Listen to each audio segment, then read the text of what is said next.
Okay, let's go. Hello, welcome back to Natural Number Game. Yeah, we're finally at the last world. I was hoping I was gonna have this all wrapped up last week, but it turns out that this game is a little bit harder than I thought. So yeah, let's take a look at what we have here exactly. So we're missing Have. That's not unlocked yet, and we're missing Tauto, which is probably tautology. That seems to be like the only two things that we're missing at this point. So yeah, I think we're getting there. I don't remember what this is. True will just solve the goal. True. Oh, right, this is like unit. Okay, right now I remember. So yeah, we've got those tactics. We've got all the addition tactics, all the piano ones. What was this? Oh, this is power, right? That was for Power World. This is like the basic stuff. Yeah, so we're missing some of the less than or equals theorems. We're also missing some of the multiplication ones, like a lot of them. So yeah, that's probably what this is going to be about. So yeah, let's just dive right in.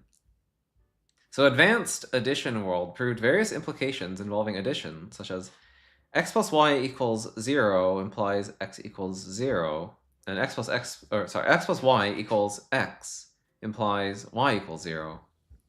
These lemmas were used to prove basic facts about less than or equal in less than or equals world. In advanced multiplication, hello, fellow chairs with is that adjustable tilt? Oh, I don't know how you keep coming up with these. In advanced multiplication world, we prove analogous facts about multiplication, such as x times y equals 1 implies that x equals 1, and x times y equals x implies y equals 1, assuming x does not equal 0 in the latter result. This will prepare us for divisibility world. Divisibility world? That doesn't even exist!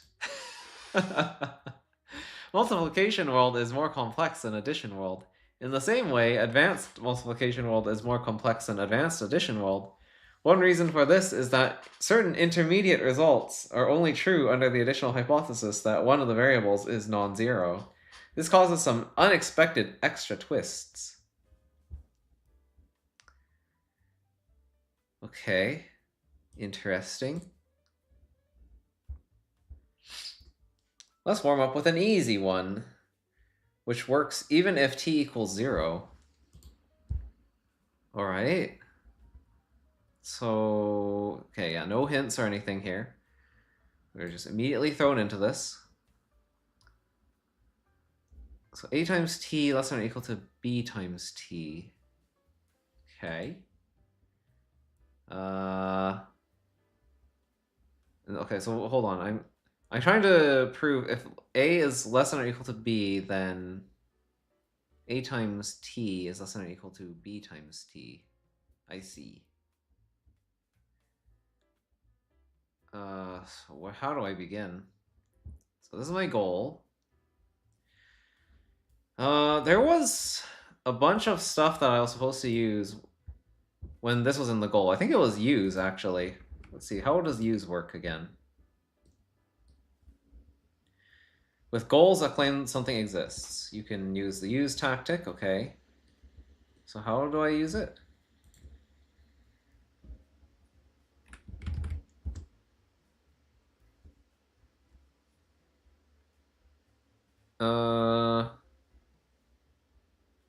Yeah, time for me to remember everything. Oh boy. So a times t plus something. Do I have to use like k or c? No. How come I... Oh no, I don't remember how this works. How is this... Okay, because a less than or equals b is notation for things exists c, such that b equals a plus c. You can make progress on goals of the form a less than or equal to b by using the number which is morally b minus a.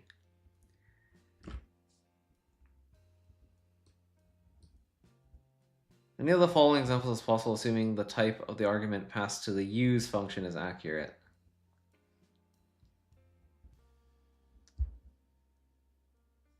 Okay.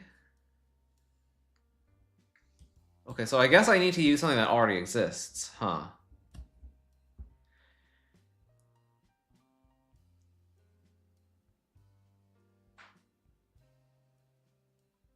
But I don't know what C is in this case.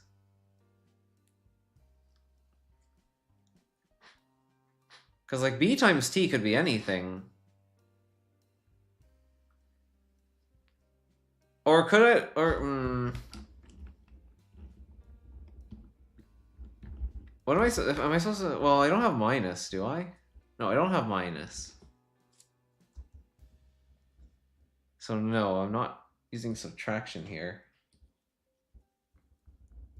I don't remember how this works. I have to look back at the previous level. Yeah, you know what? I think I might have to actually look back at the previous level. Take me back. I don't remember. Yeah. Okay, whatever. Use 0. Why did I use 0?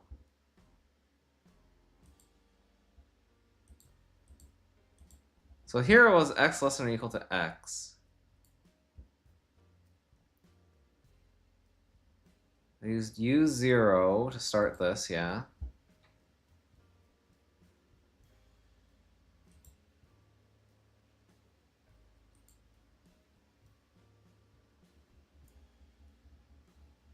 So this one's like x equals 0 plus something. Okay, that makes sense, yes.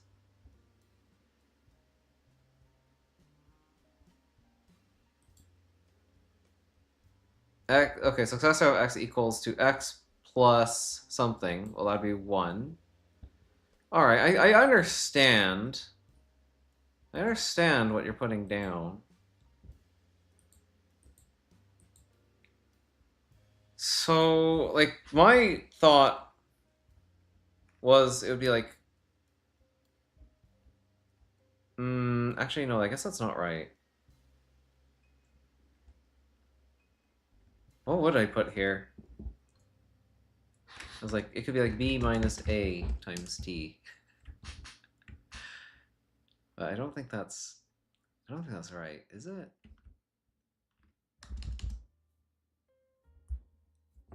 I mean, I could do this, but I don't think this is right either.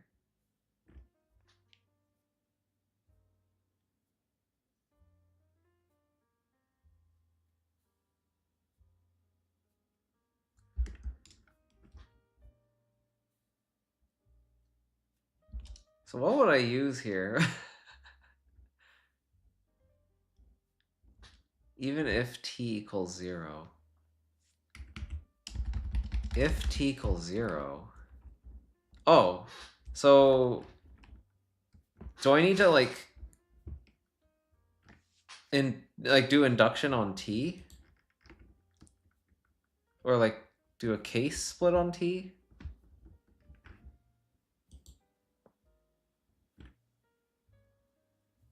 I might have to do induction. Let's do induction on t.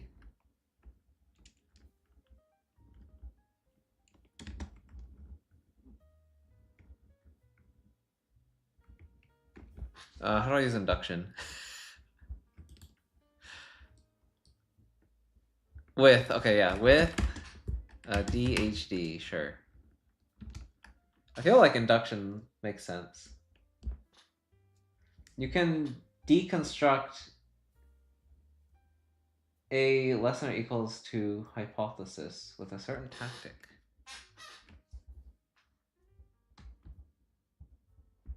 Oh.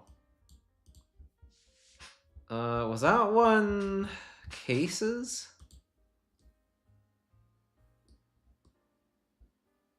I feel like it was. Oh yeah, I can do this. Okay, so maybe I don't want to do induction? Or maybe, I don't know, I guess we'll see. Okay, let's start with this.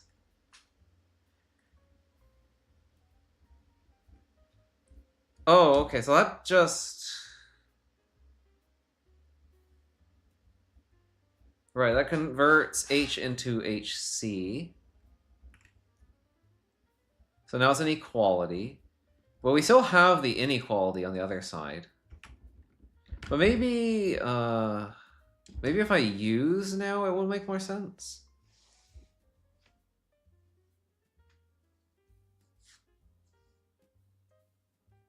I think we still have the T problem.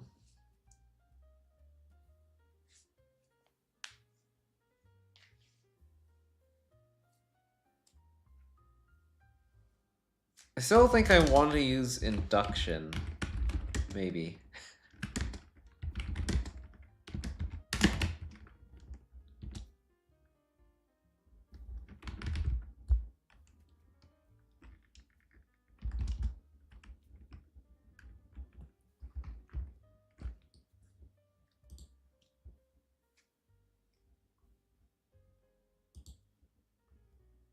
So this one should be mole 0, right? Yeah.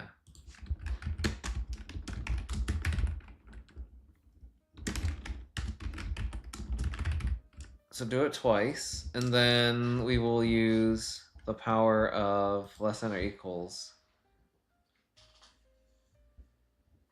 to is it Le Raffle? It's Le Raffle.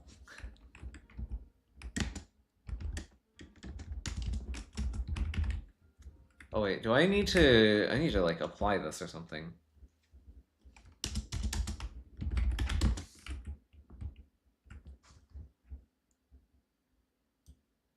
Okay, now we're in the other case.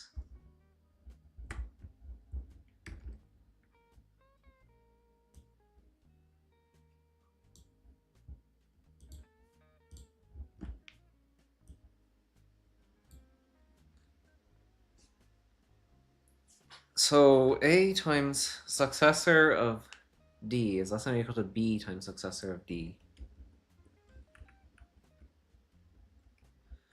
And we have a D, we also have a C. We have a lot of things.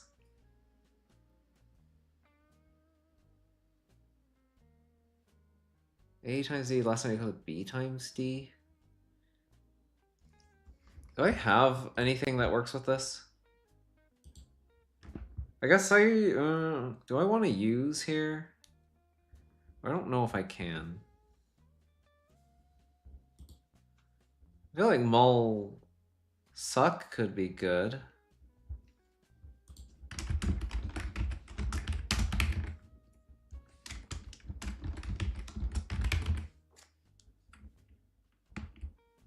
Okay. I don't need induction here? Oh. I wonder if I would end up being able to solve it with induction at all.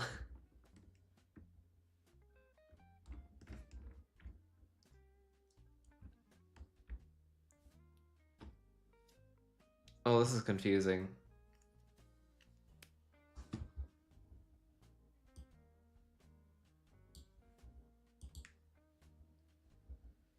So we have A times D plus A plus whatever I put here.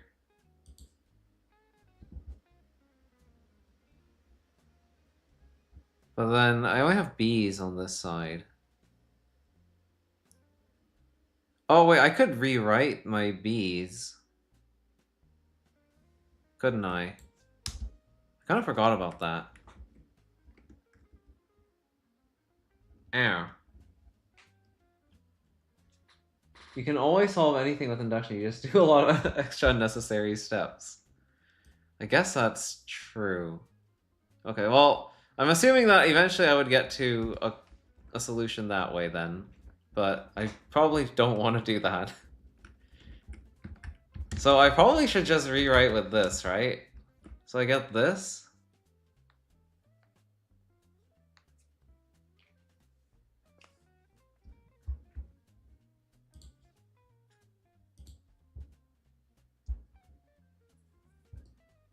Is this good? I don't think I'm allowed to use yet, though. Also, I don't remember. Do I have any? I have add mul. That seems pretty good. Yeah. Let's try this. Add mul. Okay.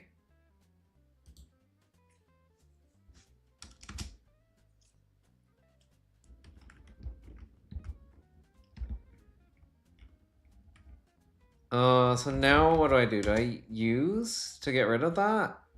Oh yeah, look at that. I could do this. Oh. Wow, that worked. Huh. Oh, they did their use early. Whoa. Really? They knew? How did they know to use D times T here, though?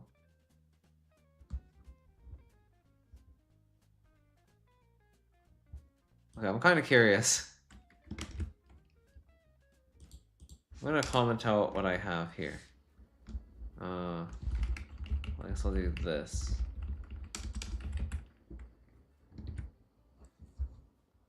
Okay, so they had this, like I did, but they used D and HD.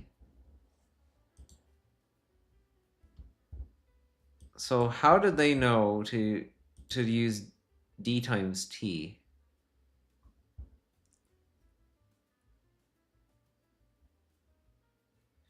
I guess by like examining the structure of this, maybe?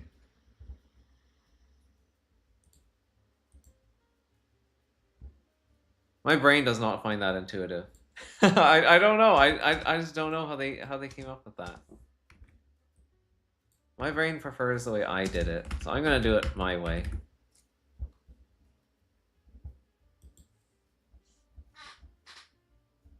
Algebra is how? Use basically just a variable substitution. You can do it anytime.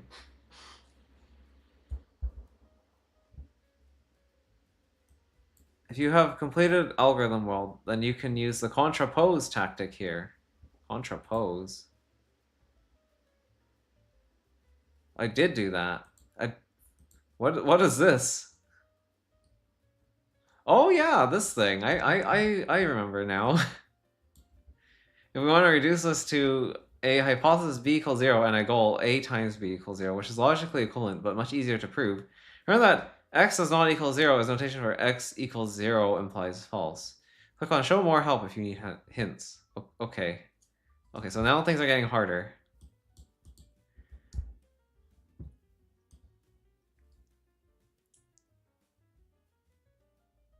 Oh, there's like a thing down here. We want to reduce this to... Oh, okay, no, that's the same as what you said here. Okay, so what do we have here? Our goal is b does not equal 0. What is our hypothesis? A times b does not equal 0. So a times b does not equal 0. That means that b must not equal to be 0. Okay. So if I have a hypothesis, a does not equal b, and a goal, c does not equal d, then contrapose h replaces the setup with its so-called the contrapositive.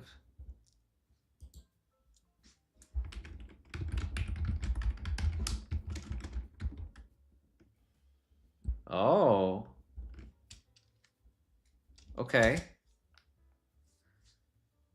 So now we have b equals 0, and then we can rewrite h.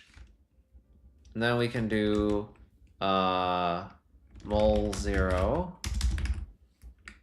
And now we can ruffle. Okay, that's pretty easy. So if you didn't do algorithm world, then you'd have to do like a way harder thing. So like do your side quests, basically. Okay, so we got the... Wait, what happened? Oh, I'm still here. I clicked next, though. That was weird. Multiplication usually makes a number bigger But multiplication by 0 can make a number smaller. Thus, many lemmas about inequalities and multiplications need a hypothesis a does not equal 0. Here is a key lemma that enables us to use this hypothesis. To help us with the proof, we can use the Tato tactic. Click on the tactic's name on the right to see what it does. Alright, we're going to the Tato. The Tato tactic will solve any goal which can be solved purely by logic, that is, by truth tables. Tato does not do magic. It doesn't know anything about addition or multiplication. It doesn't even know add 0. The only things that Tato knows about numbers are firstly that a equals a, and secondly that 0 does not equal 1, 0 does not equal 2, 1 does not equal 2, and so on. What Tato's strength is logic. If you have a hypothesis x less than 37 and another hypothesis x less than 37 implies y plus z equals 42, and your goal is y plus z equals 42, then Tato will solve this goal, because to solve that goal, you don't need to know any facts about inequalities or addition. All you need to know is the rules of logic.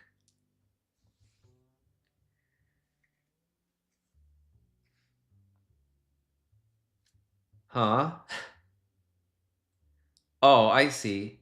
Because you don't need to know anything about this inequality or this addition. Because we always see is that P implies Q, and we got P. And so it knows how to do like a modus ponens on this. Huh. Okay. That's interesting.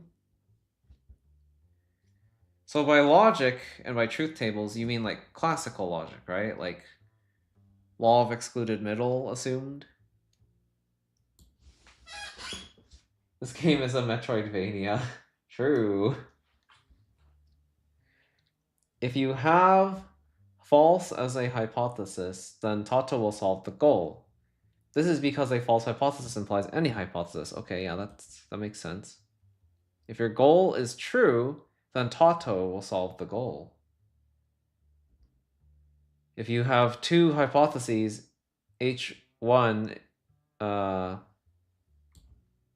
equals 37, and H2 a does not equal 37, Tato will solve the goal because it can prove false from the hypotheses, and thus prove the goal as false implies anything.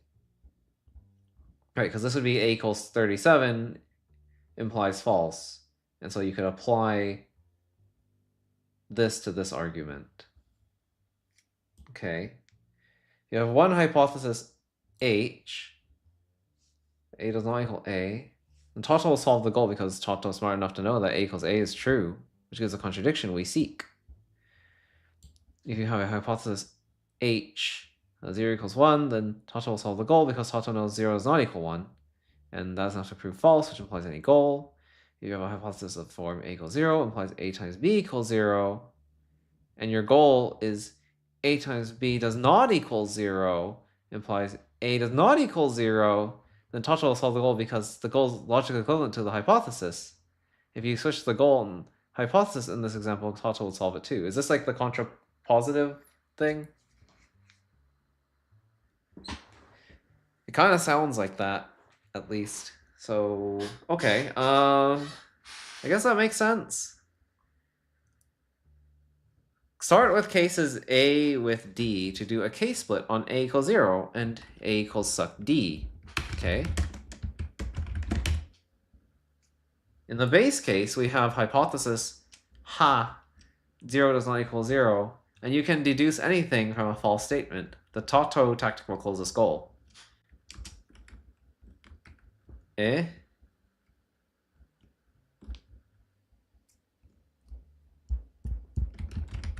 Tato. Didn't we have a way of doing this before, or no? Maybe not.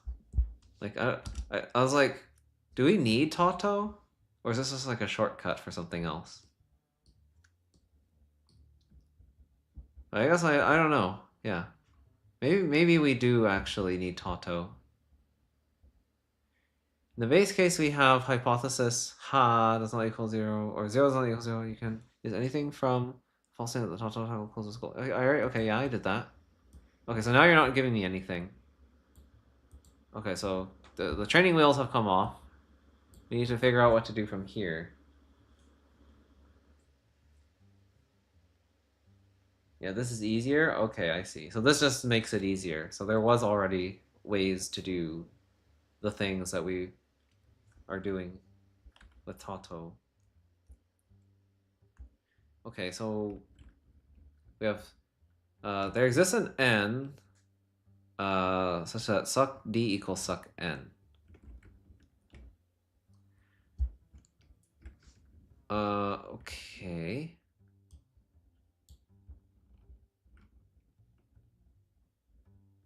Suck d is not equal 0. Okay, so that's what we get here. We have an inequality in our things here. Oh, it's been a little bit since I've used the inequality stuff. So...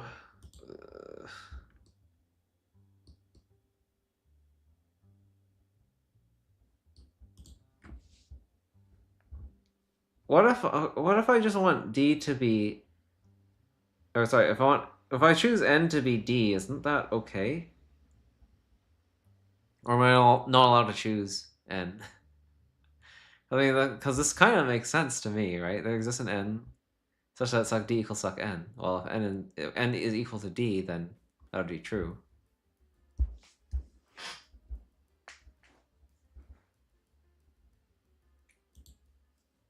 What if I Tato again? Oh. Interesting. That's weird. Huh, so it's able to figure that one out, huh? Okay, which of these cases is it? Well, they don't have like a there exists in any of these examples.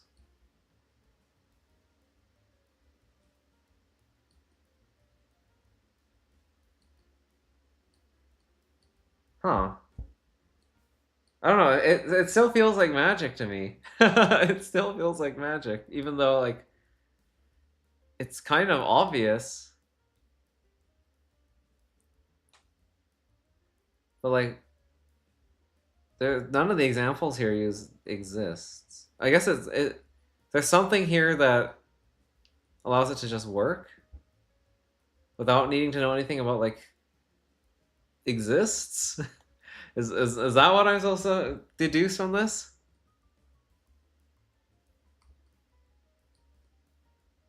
Because I'm not really sure. And we didn't even use HA for anything. Okay, whatever. We'll move on.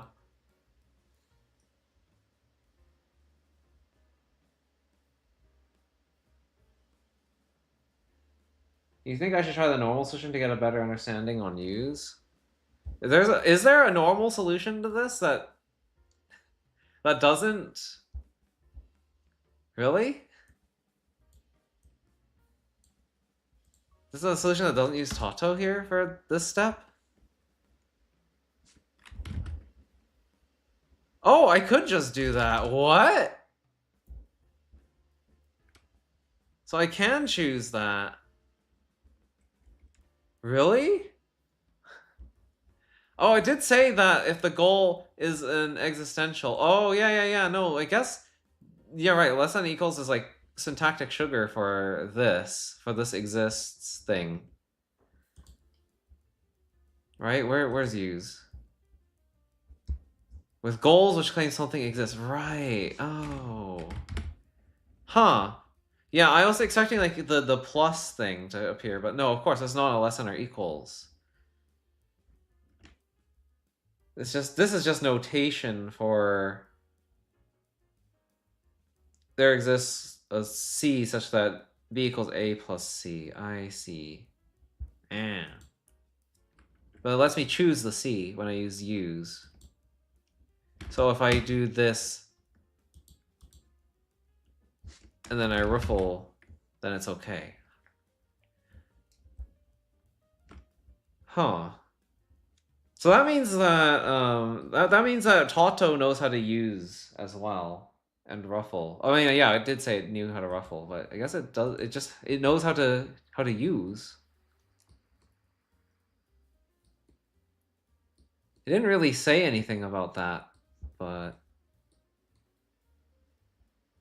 huh.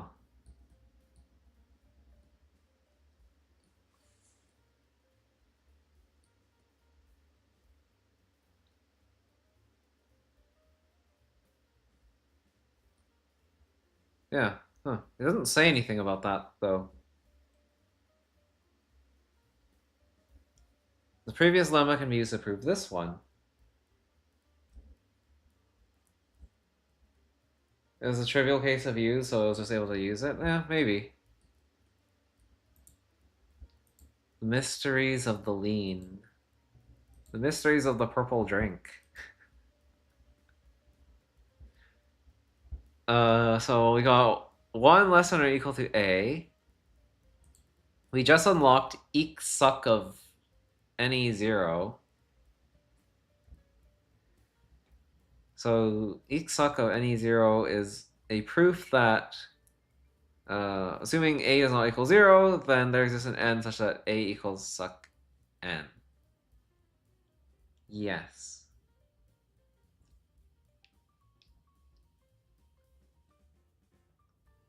So because I start with this as a hypothesis, I guess I can apply eq suck of any 0 to this hypothesis, and then I get this.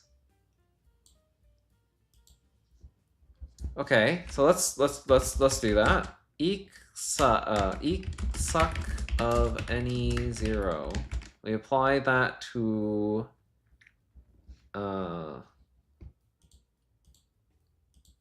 it's apply at, right?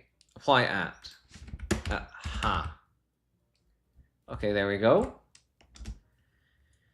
So that gives us an existential in our hypotheses, which I think means that we should be able to cases that, yes? Because we were doing that with inequalities, and I think that an inequality is the same, it's just syntactic sugar for this. So I should be able to cases ha.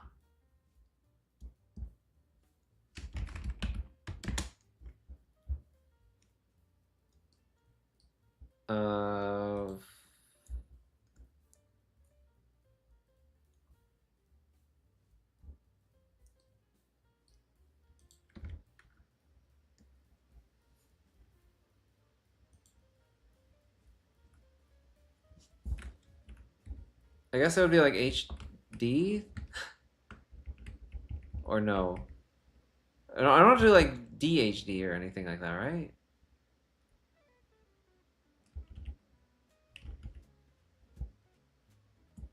Because I don't remember. I'm trying to remember how this works.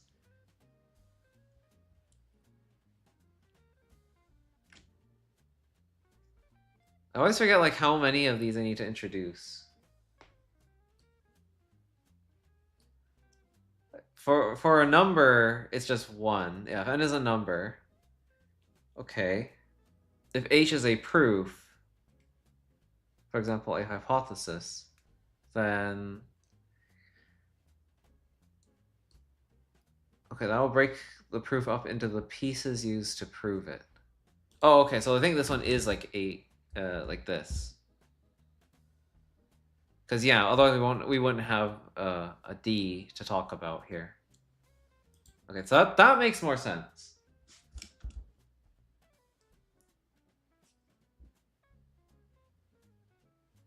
So the goal is 1 is less than or equal to A. And so that means I need to use, I believe. Oh, I can do this.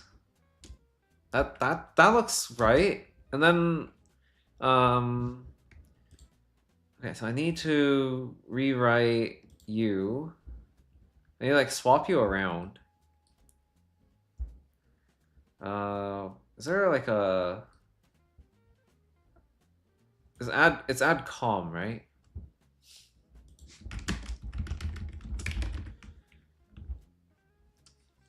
And then d plus 1 becomes sook. Except that's not...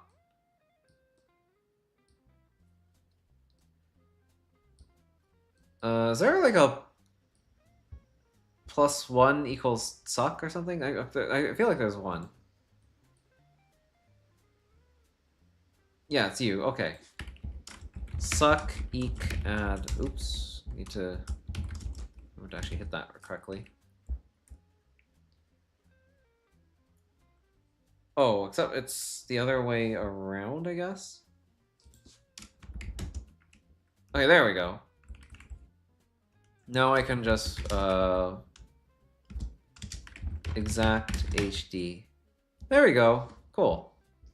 Alright, this is going more smoothly than I expected. One day this game will have a prime number world, with a final boss of proving that 2 is prime. One day. I don't know when that day will be, but one day. How many more years later will we have to wait for prime number world? Proving that 2 is prime. To do this, we'll have to rule out things like 2 equals 37 times 42. We'll do this by proving that any factor of 2 is at most 2, which we will do using this lemma. The proof I have in mind manipulates the hypothesis until it becomes the goal. Using mul left any 0, 1 le of any 0, and mul le mul right.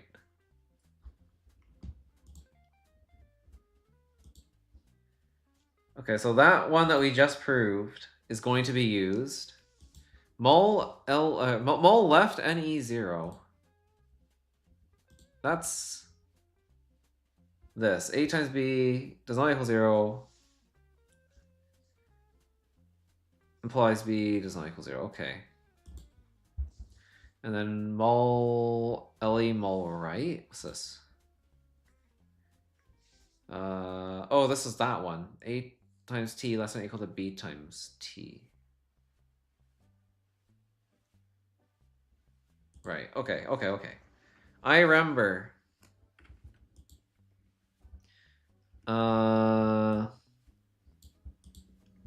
So le mul right. We have this in our hypothesis.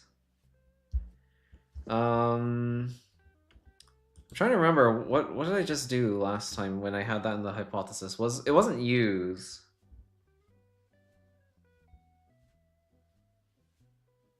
And there's no not equals in the goal, so I wouldn't use contrapose. Was it cases? Or no, it wasn't cases. I applied something at H. I applied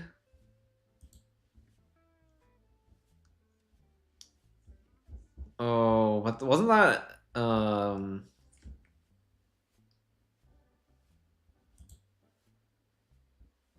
Oh wait, this is an inequality.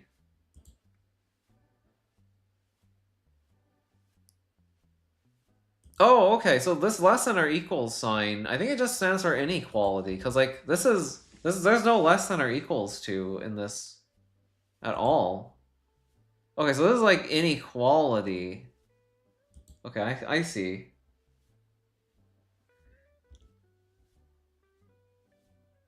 Manipulate the hypothesis until it becomes the goal.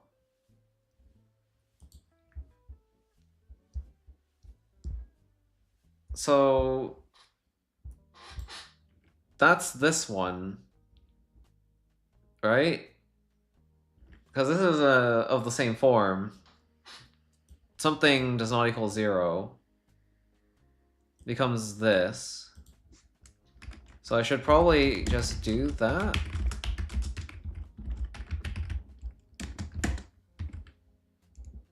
Okay, that seems good so far. I could probably use at H, right?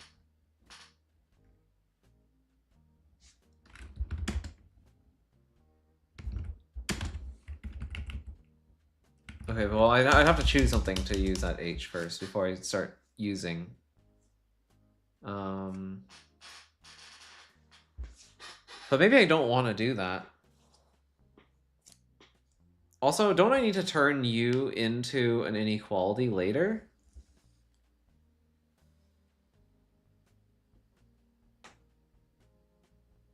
So maybe I should not choose to use. But then what else would I do with this? Right? What else can I do with... Oh, we also had this.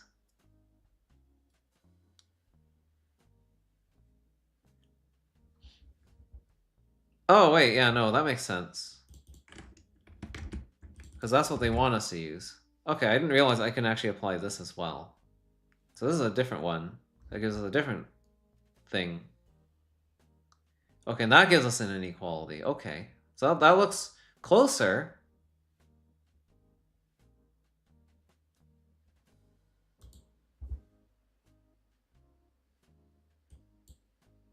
It says what to use right there. Yeah, I know. I realized.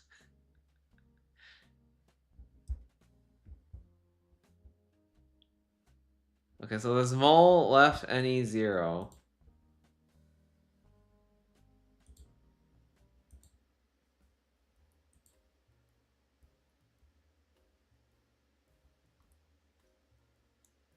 Let's prove that a times b does not equal 0 implies b does not equal 0.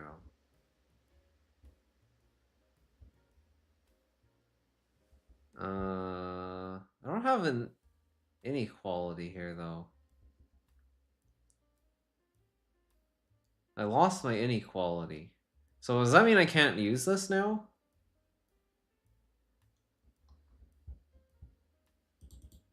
Oh, is it in this order?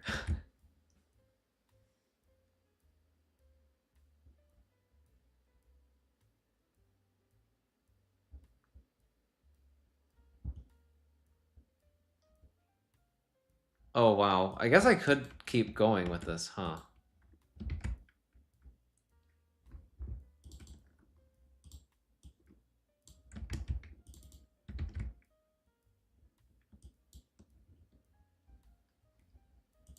Mole LE mole right is... Oh yeah, it sure is that. Then I just used U? Like that? Oh, but you don't like that. Okay, so it's not quite like that. It doesn't work quite like that. So don't just like blindly apply it. This one takes one, or yeah.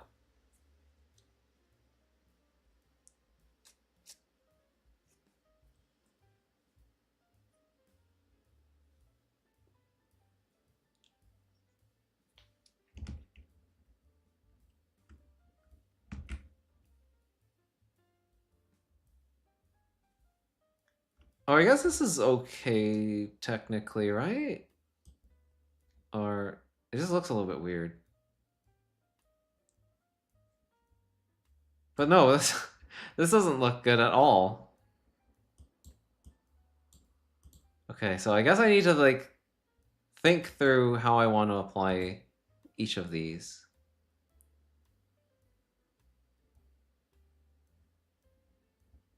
Like, what would get me to my goal?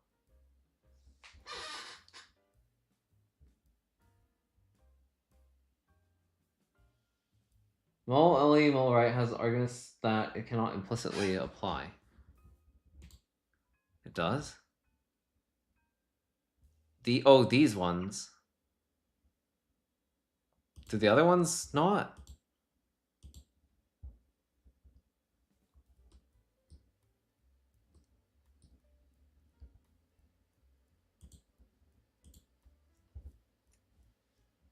Like, this one had an A.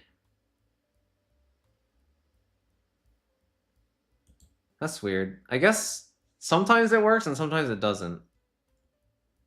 Maybe it can only like implicitly apply like one argument? Or maybe it's because this one has a t.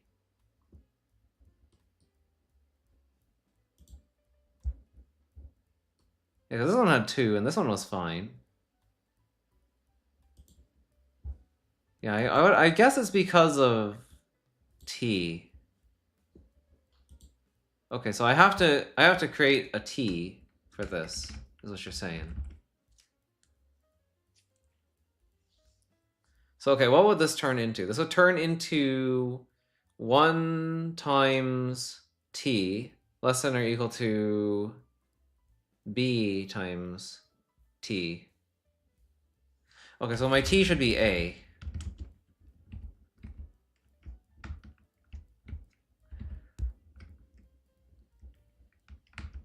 Oh, and I guess my arguments would be 1 and then b and then t. Like that.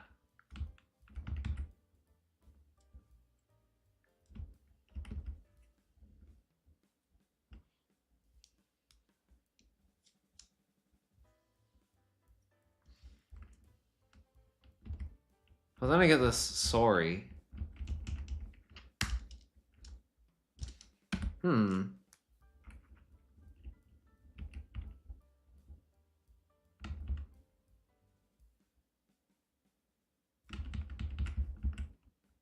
Oh, why is that?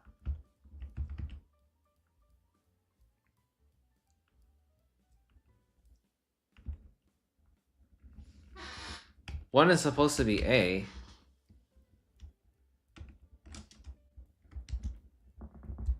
But my h has a 1 on the left side.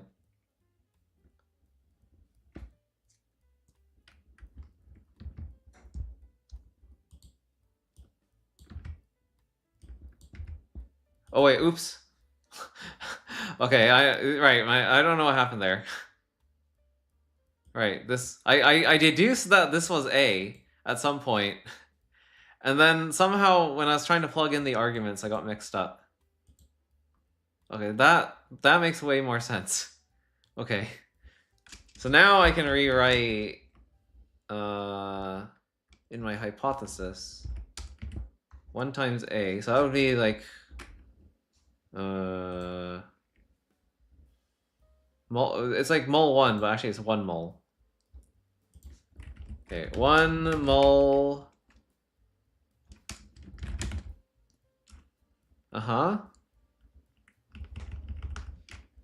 Can I also do mol con at h? I can, okay. And now I can exact h and then be done. Okay. And that's exactly what they do. I see, I see, I see.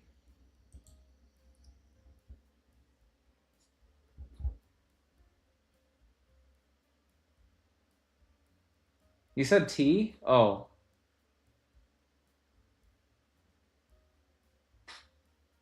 Okay, well that makes sense. Sorry, I misread. I misread your message. That's fine. I figured it out. I sorted it out. This level proves x times y equals 1 implies x equals 1. The multiplicative analog of advanced addition worlds x plus y equals 0 implies x equals 0. The strategy is to prove that x is less than or equal to 1, and then use the lemma le 1 from less than or equals world. I guess this is more inequality world, huh? We'll prove it using a new and very useful tactic called halve. Okay, hold on. What did they just say? So x times y equals 1 implies that x equals 1. Right, because I guess both x and y would have to be 1 for this to be true. The strategy is to prove that x is less than or equal to 1. And then use the lemma le1. Okay, so what was that lemma? Okay, we unlocked this thing. Oh, this. Okay, so if we have x less than or equal to 1, then x is equal to 0 or x is equal to 1.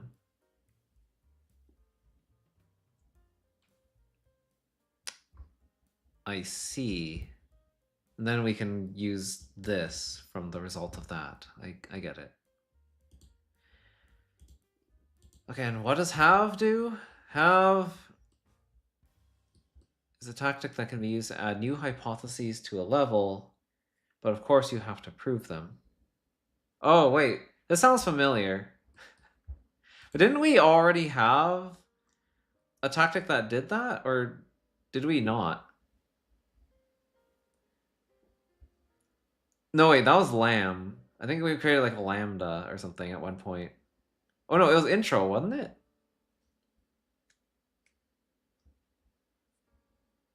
Oh, but that only works if the goal is P implies Q. Oh.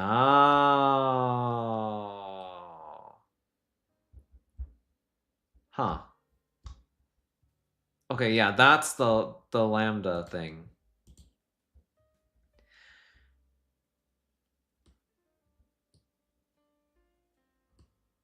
Huh. Okay, so this is different. This adds a new hypothesis, but you have to actually prove the hypothesis as well. Okay, I see.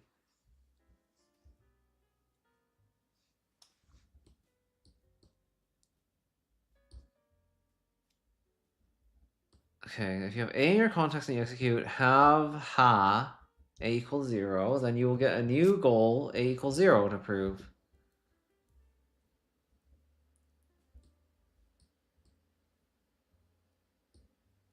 And after you've proved it, you'll have a new hypothesis. Oh, okay. So I unlock a new hypothesis, A equals 0, but I need to prove the thing that I'm having.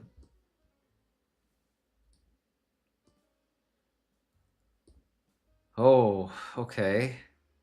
So how would I use this exactly? Like for this. You already have proof of what you want to have. You can just create it immediately.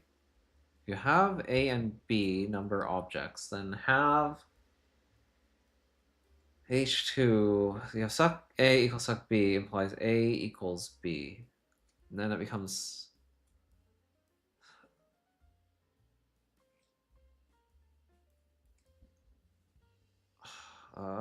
what is this syntax?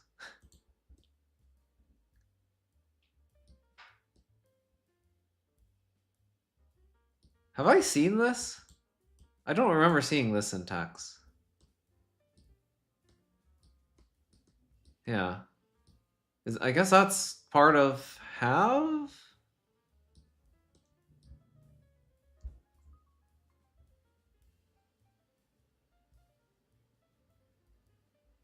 Okay, let me work through this problem. Maybe this will make it a little more clear. You basically add a new intermediate goal. Huh. We want to use le mol right, but we need a hypothesis x times y does not equal 0, which we don't have yet. So then I would introduce it with have. Execute have h2 x times y does not equal 0. How do I not equal 0? Oh, like this. Okay. We ask to prove it, and then you'll have a new hypothesis which you can apply le mol right to.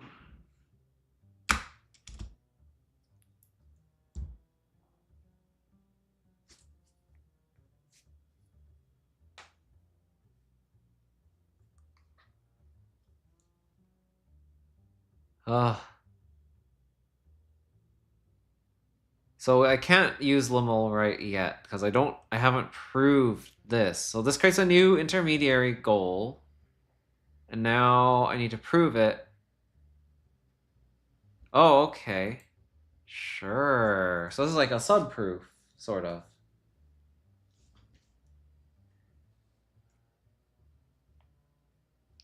Identifier, type, and then proof.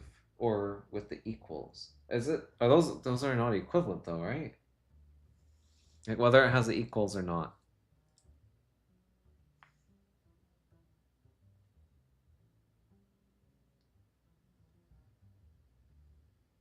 And this one only uses identifier and then I guess type.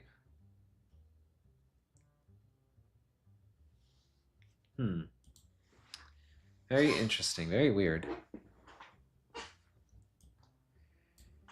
All right, so we've got x times y does not equal 0 in the goal.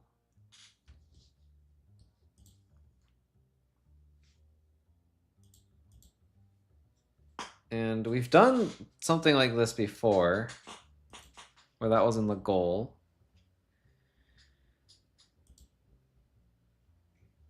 This is not that. What do I do if it's in the goal? Do I contrapositive? No, because I don't have this as a hypothesis.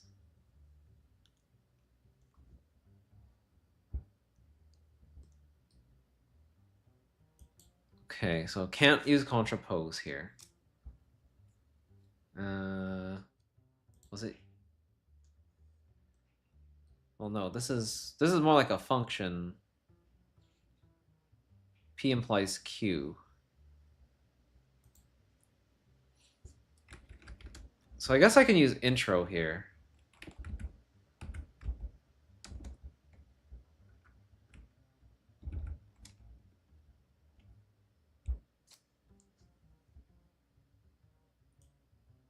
But maybe I don't want to.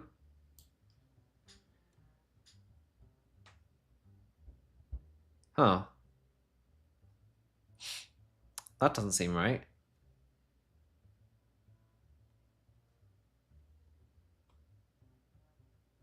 But the goal is false. So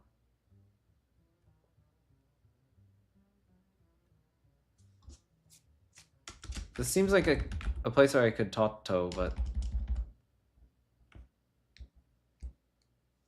oh. Or no. Because I couldn't I rewrite h at h3?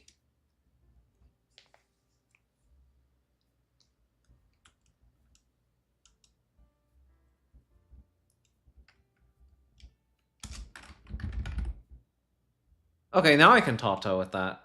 Interesting. So if I don't do the intro, would it work with just Tato? It doesn't. Huh. Sure. Whatever you say, game.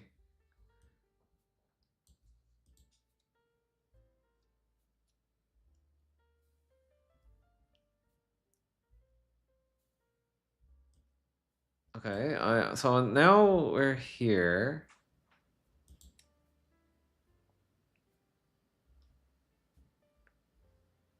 So these two, yes. And we unlocked H2 because we just proved it.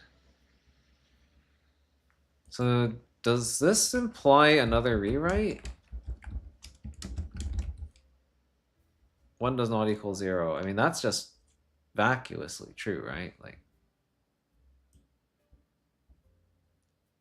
and then x equals 1. Okay, what do they say? You can apply limal right to.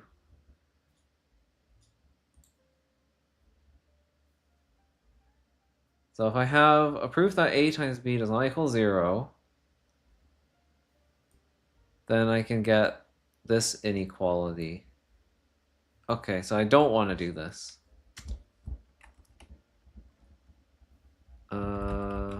apply the mul right at h2. I think that's what they want, right? Oh, and then I do the rewrite. Rewrite h at h2. I guess the order probably didn't really matter. Actually, maybe it did.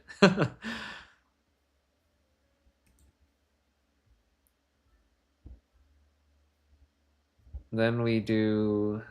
what is it? They told me what to do. Le 1. I need to le 1. So if I use apply le 1 at h2, I get that. And then... oh, then I can do a write. Or no. No, that only applies to goals, right? How do I pick... how do I pick the one on the right? There was a way to do that, right? It wasn't you. That's a goal.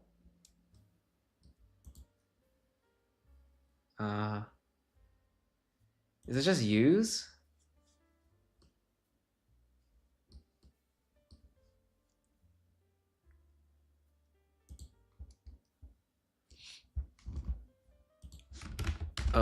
Wait, would Tato work? No. I feel like I'm stupid. What? How do I decompose it? It doesn't make logical sense to do that. Okay, yeah, this is an either. I have either x equals 0 or x equals 1. But my goal is to prove that x equals 1. Oh, okay.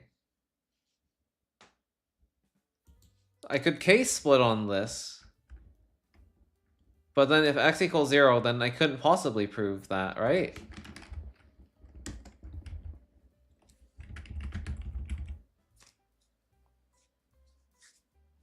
How does cases work? There's like a left one and a right one.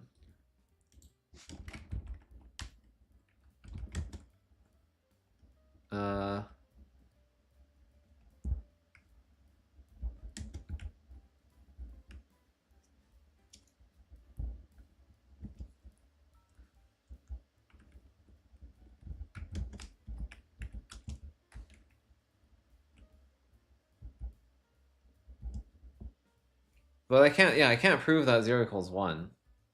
If that's my goal, then I have bungled it. I have made a very big mistake.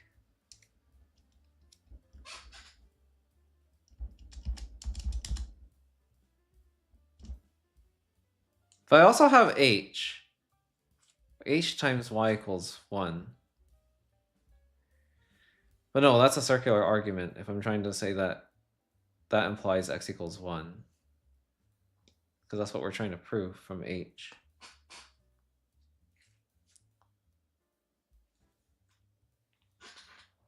So something tells me that this is not the way to go.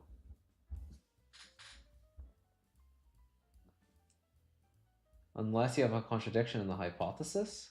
Oh, I can do this.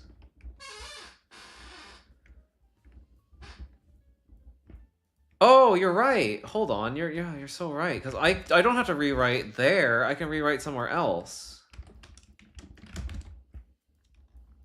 Yeah. And now, if I rewrite 0 mul at h, I get 0 equals 1. And then I can Tato.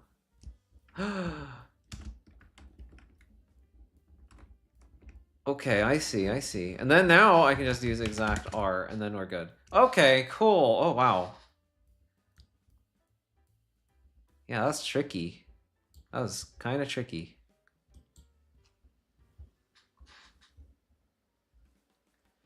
Right, this all proves that if A does not equal 0 and B does not equal 0, then A times B does not equal 0. One strategy is to write both A and B as suck of something.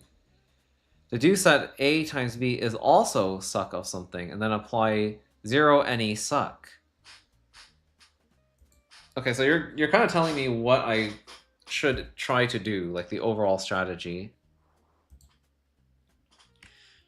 If A does not equal 0 and B does not equal 0, then A times B does not equal 0.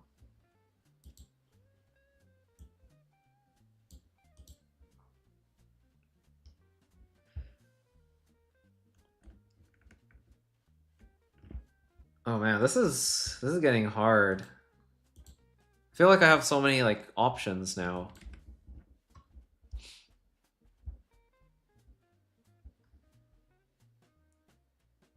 I mean, this looks like a contrapose, sort of. The thing is, I only like I have 2 hypotheses though.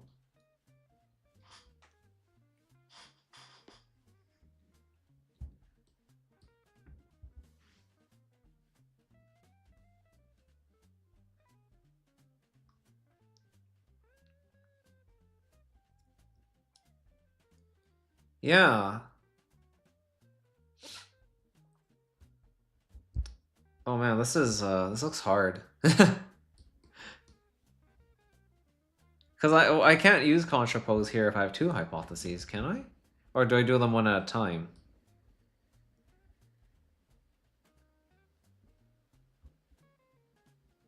Like, I'm not sure how this works.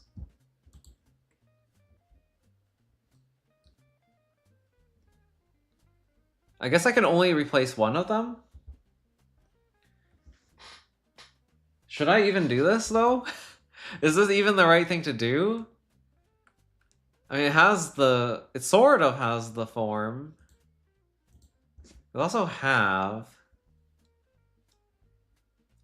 They just gave me have, which makes me feel like I probably want to use it.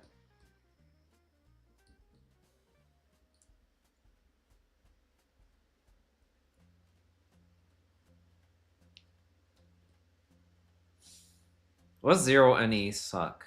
Hold on. 0 NE suck. Oh, that was that? Apply 0 NE suck. Where was that? Oh, it's here. Oh. Okay. I don't feel like I want a contrapositive then. You could always try. That's true. I guess analysis paralysis is not going to help me much here. If I contrapose you though, then which one would I contrapose on?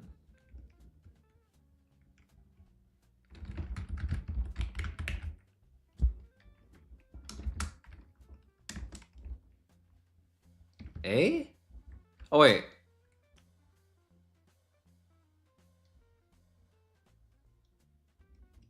No, that doesn't work because you're not actually of the right. No, the goal is a C does not equal D. Okay, I know that does make sense.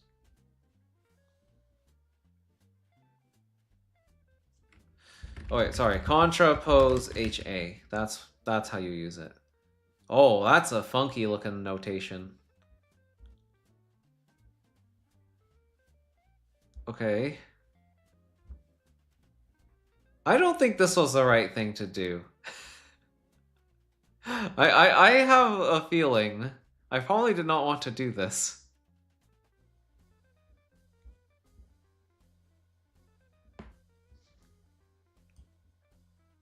Cause yeah, how do I even work with this symbol?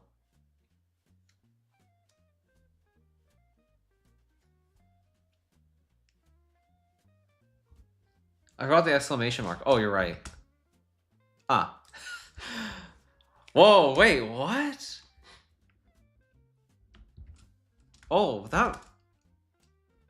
Oh, that's weird. Yeah, now it becomes an equality. Right, that's right. That's what I was supposed to do. Oh, I did not know there was a difference. Oh. That's interesting.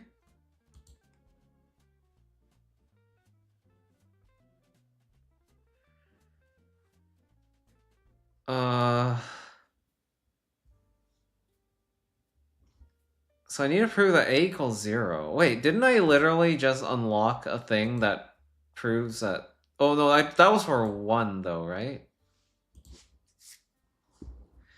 Yeah. X times Y equals 1. Wait. No, but there should be a mul...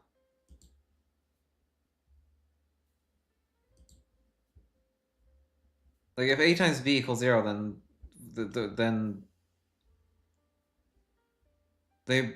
Well, one of them has to be 0. Okay, so that's... Oh, but then we know that B is not equal to 0. Therefore, it must be A that is the 0. Therefore... Okay. Tato?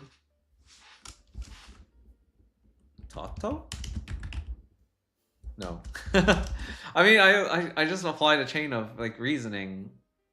But maybe it's not... It's not simple enough for that. So we know that B is not equal to 0. Therefore, this is not equal to 0, which means that this has to be the 0. Which would allow me to prove that A equals 0. And that seems good. It's just a matter of how do I apply this knowledge to this.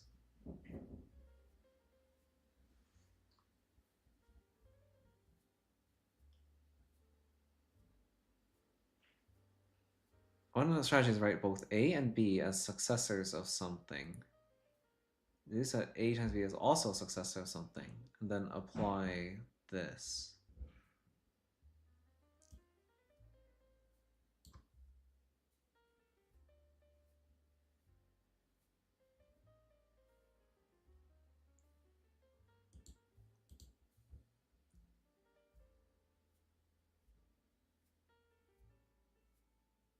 Okay.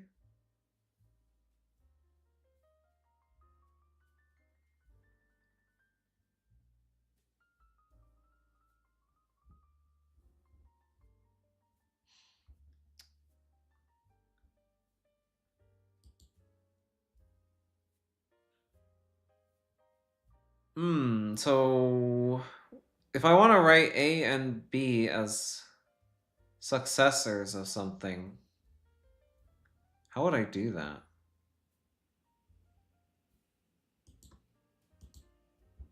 Would I use mul suck to do that?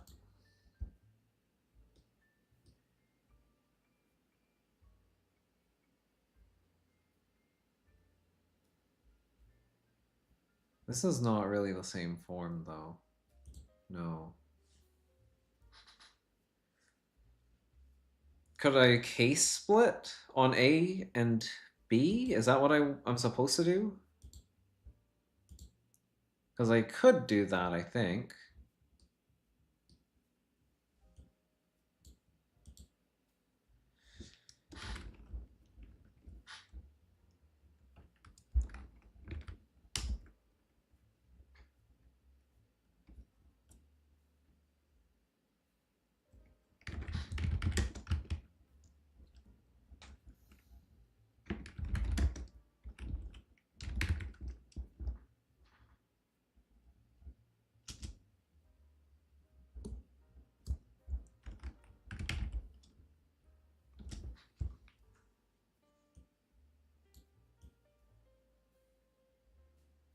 Okay.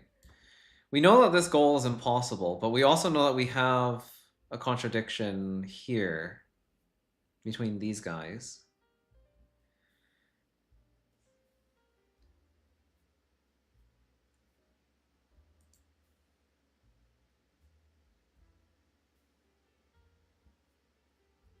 So, like, this would be a way to prove false.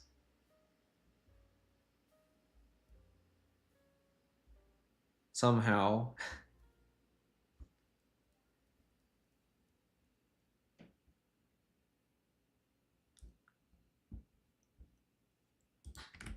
Like, okay, so I guess in this case I would cases B with D.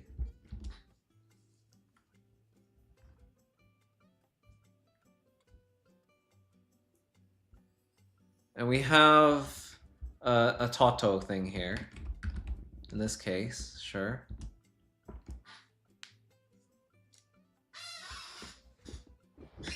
Toto doesn't know anything about multiplication. Oh, okay. Right.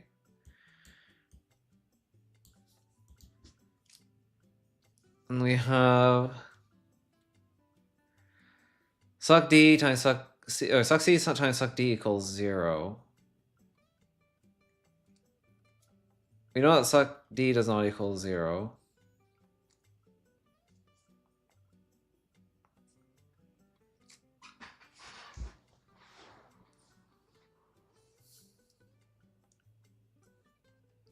Deduce that A times B is also suck of something.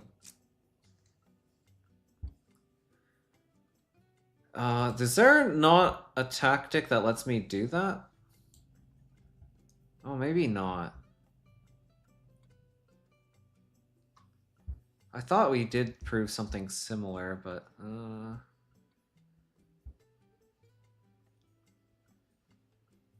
because like we know that this, if both of these are at least 1, then of course this can't be true.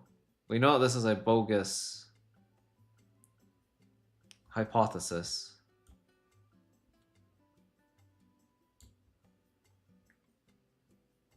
The thing is, Toto doesn't know about multiplication. So I couldn't, like, Toto you.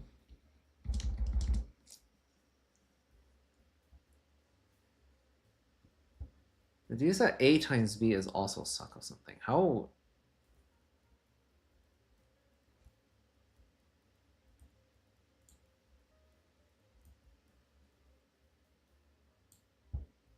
I feel like I've done...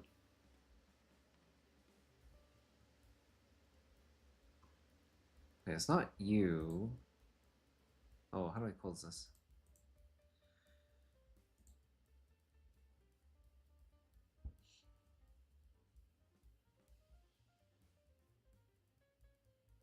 Okay, we have this.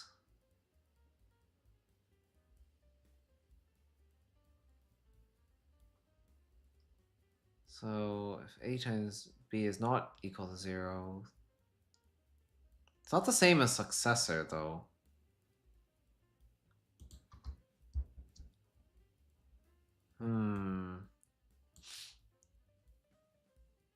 But it's...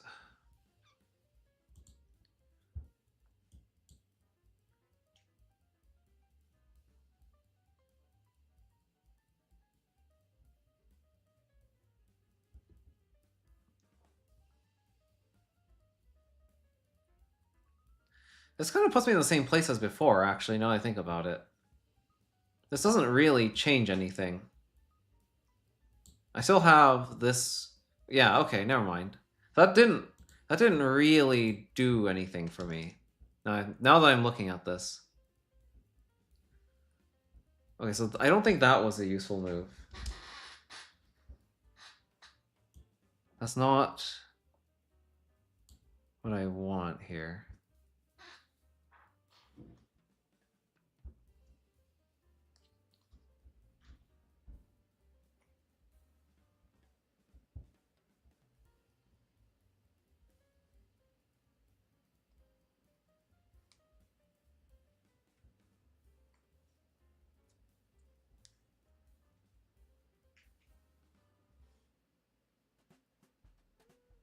So, wait, does that not mean I have to assume B equals 0? Wait, oh, is this where I would have? Wait, this is where I would have then, right?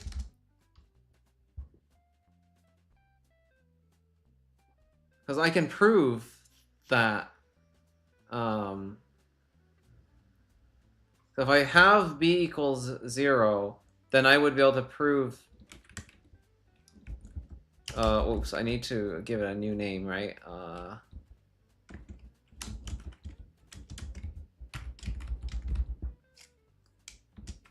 right? So now I need to prove that b equals 0.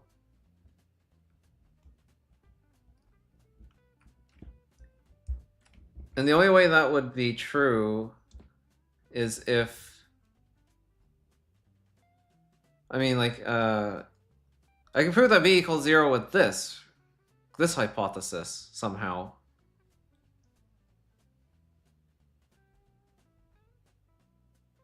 I think. They talk about using this as well. Yeah, 0 does not equal a successor of n.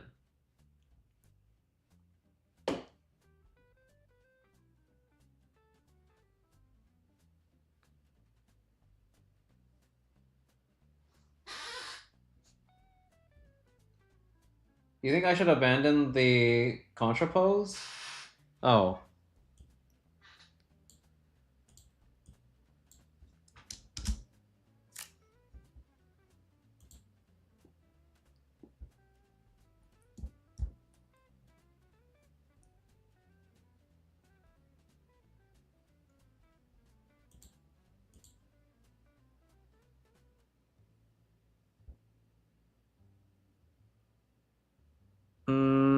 Then I'm back here. I guess I could just do cases, though, right? I could do cases... H... A... with... D... H... D... I think that's how that works, right? Oh wait, no, you're an inequality, you're a function. I can't cases you.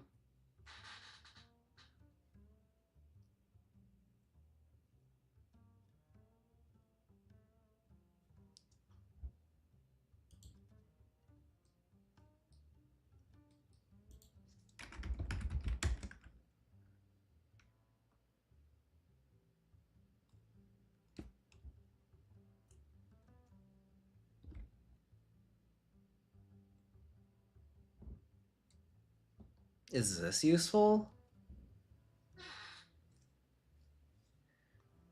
Right, both A and B as successors of something. And deduce that A times B is also successor of something. How would you do that? The only way to do... Oh, wait, no. Yeah, because we know that the A is not equal to 0 and B is not equal to 0 already. Oh, wait, no. Okay, I think I'm... Okay, I think I'm starting to pick up on what they're putting down. I need to exist something. I need to turn something into like an exists. I think.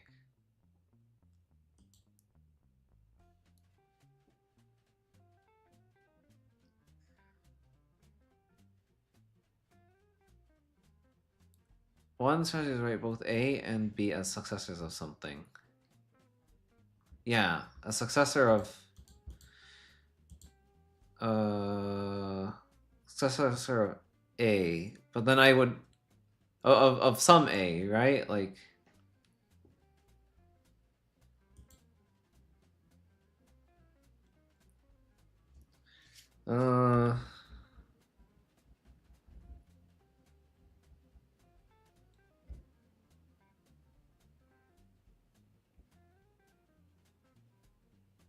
yeah, I think I can rewrite this.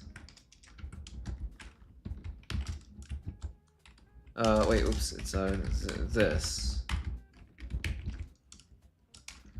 And I think it's probably this way around.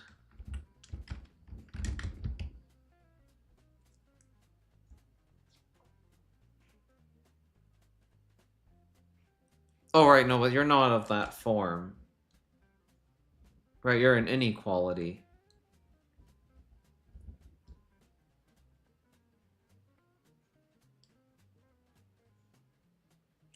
So I can't do that. Yeah, you can't rewrite with inequalities.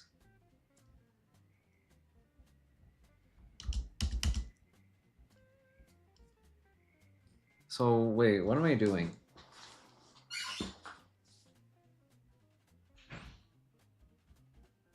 There's a very easy way to get A equals suck something and B equals suck something. I'll just say, you already proved the first part of this somewhere. I did?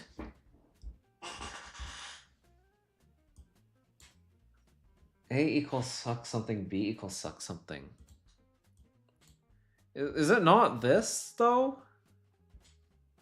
Because, like, I know that A is not equal to 0, so it has to be successor of something. And we know this. Unless there's something else?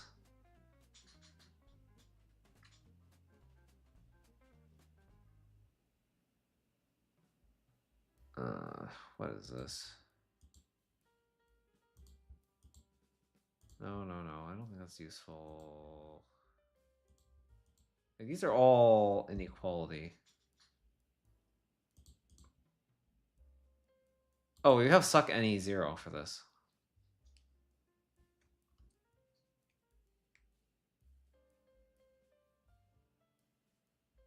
The thing is, I can't rewrite with this.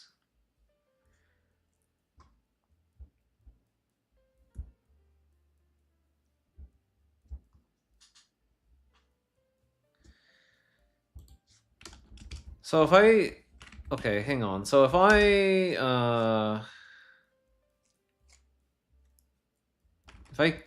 I case split on A, then I can get 0 does not equal 0, which can be easily solved with Tato, right? So that eliminates that case. And now I'm working with A is a successor of something.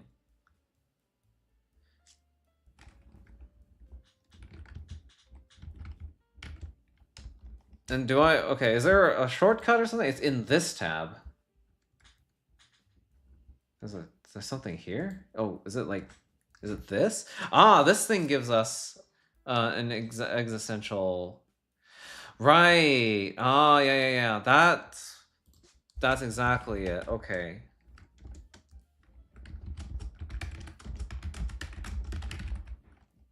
That makes sense. Okay, so then that would give me the existential... This is... Right? A as a successor of something, right? Something. That's the something. N. And then we do it again for B.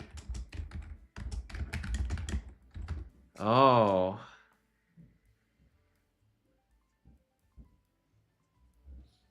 Okay, so we have 2 different ends. That's a little bit confusing. But I guess they're properly scoped to their own binders. So I guess that is okay. Oh boy. And then apply 0 and E suck. Oh wait, no. I skipped a step here. Deduce that A times B is also suck. Okay, that's the part that is a little more tricky. Okay, so this is what they're telling me to do to start with. I'm pretty sure that's like a direct translation of that English text. So, deduce that A times B is also successor of something.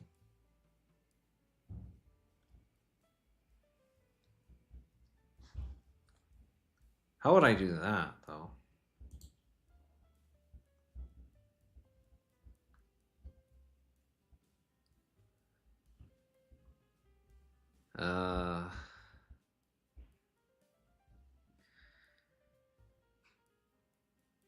A times B is also a successor.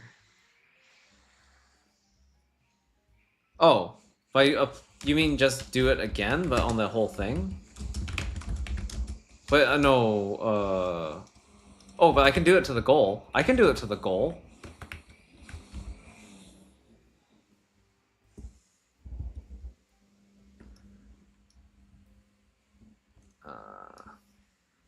Can I? Maybe I can't do it to the goal. I thought there was a way to do this to the goal, though. Like, you could apply to the goal. Oh no, the way that worked was weird, right? If you use apply to, you can argue backwards and change the goal to P. Okay, how does that one work again?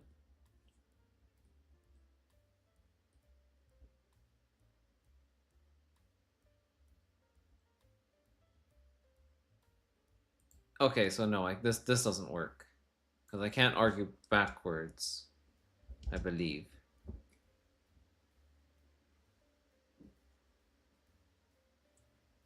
So that's not how that one works.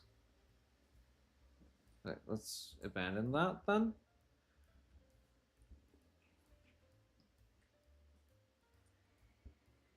So they're saying deduce this. So that means I need to do something to get to A times B equals successor of something. That kind of implies, though, that because the only way I know of to get one of these is with this theorem.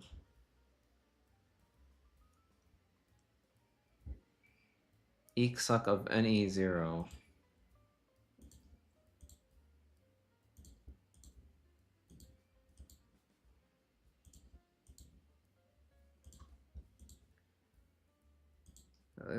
These don't seem very helpful.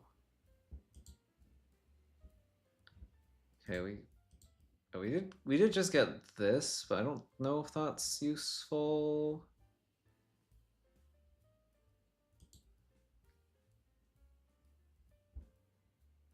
Oh, we don't have any multiplication in here.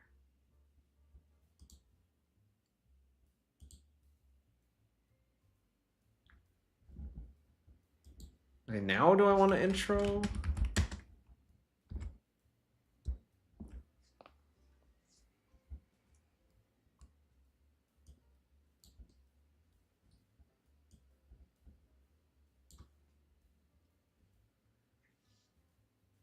The thing is, I had...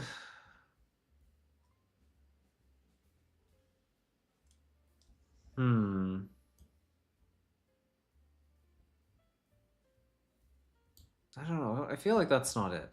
I really feel like I don't want to do this, though.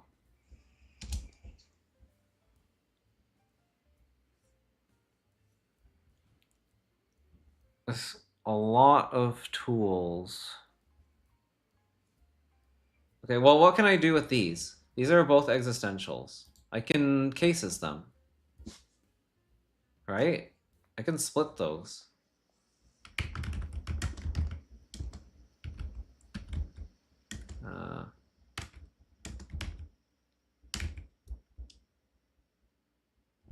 And then I can do cases HB with DHD.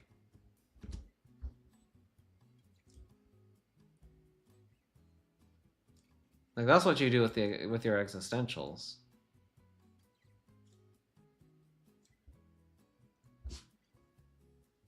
So that kind of makes sense to me.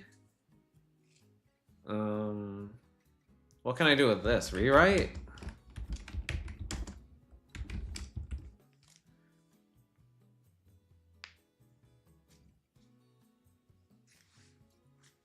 Doesn't really seem helpful though. Deduce that A times B is also successor or something.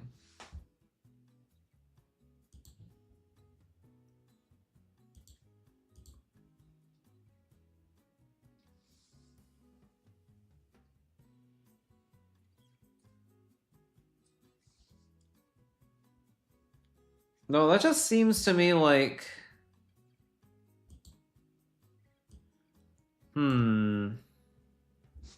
Like I need to... Well, I can't assume you're the goal, right?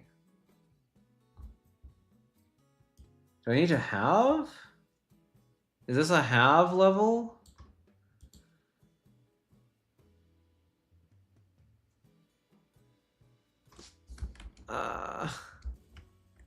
I feel like this is a have level.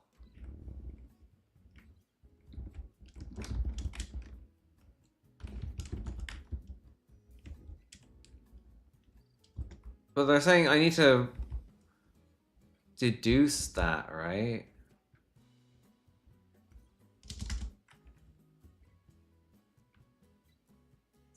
No, this no. This doesn't make any sense. That doesn't make any sense.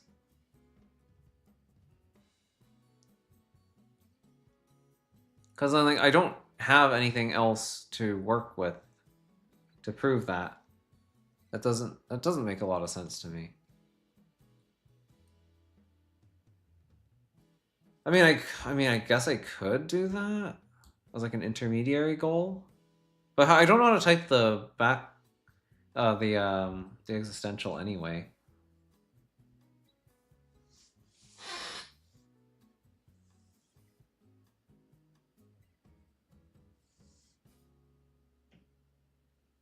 I think you're to rewrite the goal to suck blah blah blah n equals 0 or not equal 0. Then it is trivial by 0 any suck.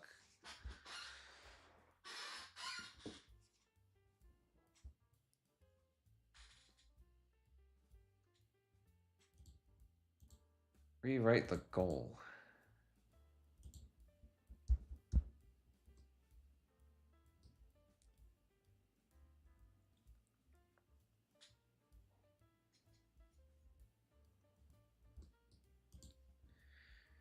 Right, because 0 any suck looks like this. Why is it 0 any suck though? That's what I'm confused by, because I'm seeing the a times b on the left side of the 0. Wouldn't it just be suck any 0 then? I mean, it doesn't really matter that much, I guess, but it's kind of weird. So how would I end up rewriting that?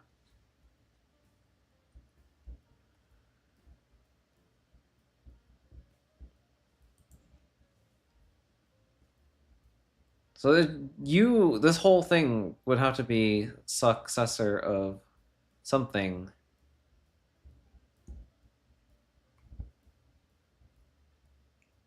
Oh, wait, do I not? Okay, hold on.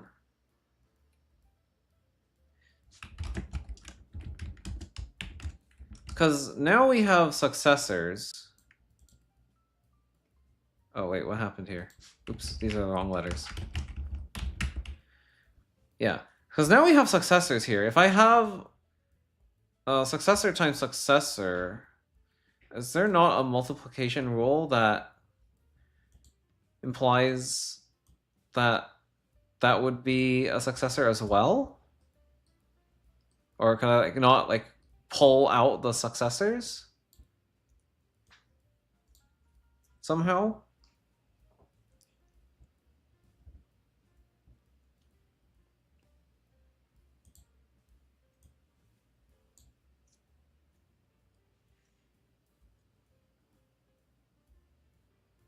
Mm.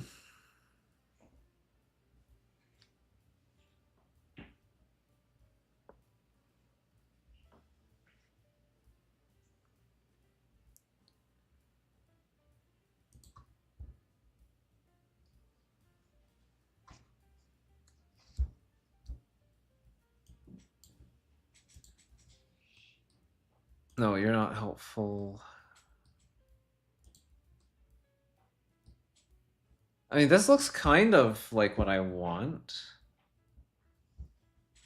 Sort of, but then...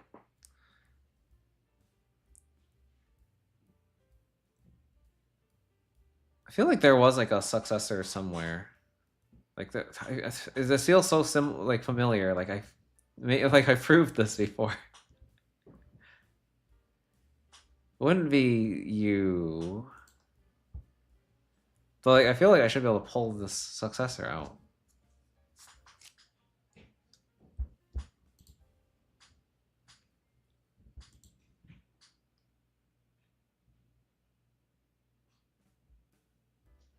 Oh.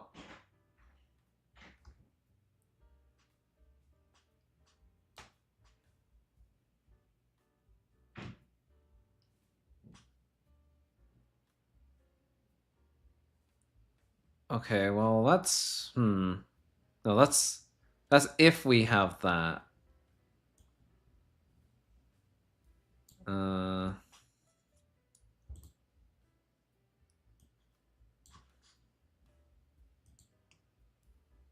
Is it like mole 1 maybe? How would I pull the successor out?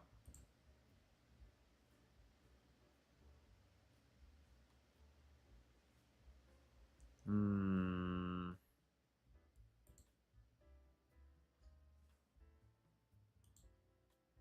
Is that not doable? I guess there is no like. No, I guess that doesn't make sense. I don't know what I'm trying to do. That doesn't make sense.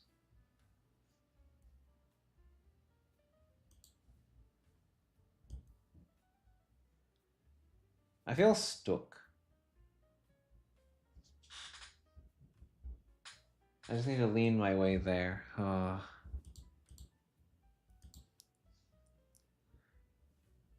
What am I missing?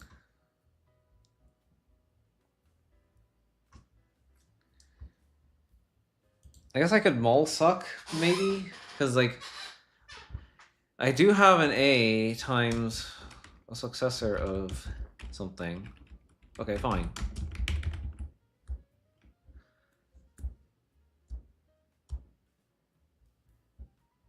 Hmm.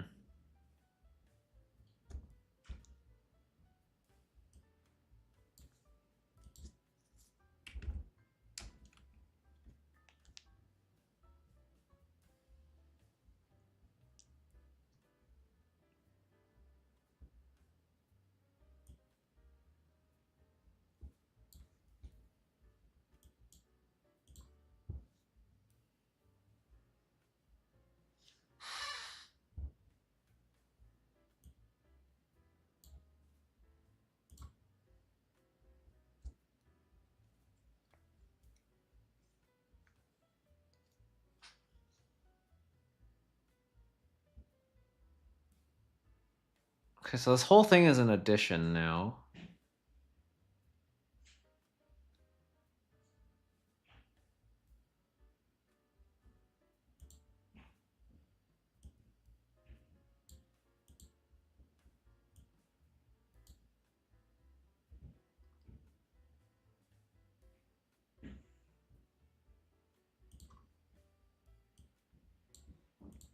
Oops, was I just looking at that? Yeah.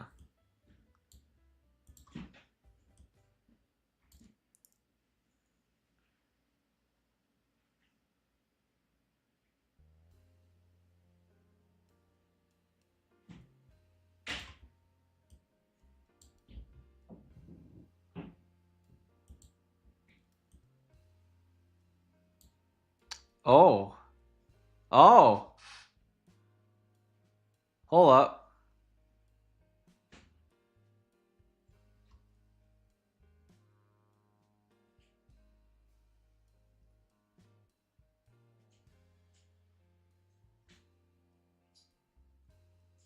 Oh, is this it?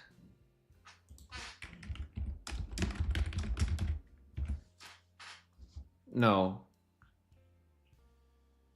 Wait, don't I have a big plus though?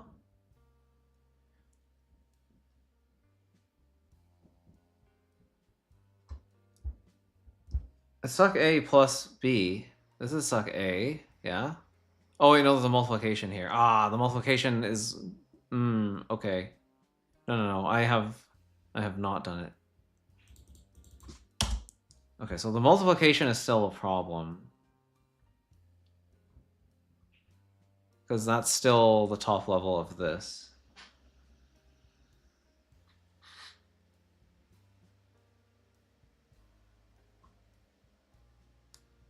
Other way around? Is it add suck? There must be an add suck, right?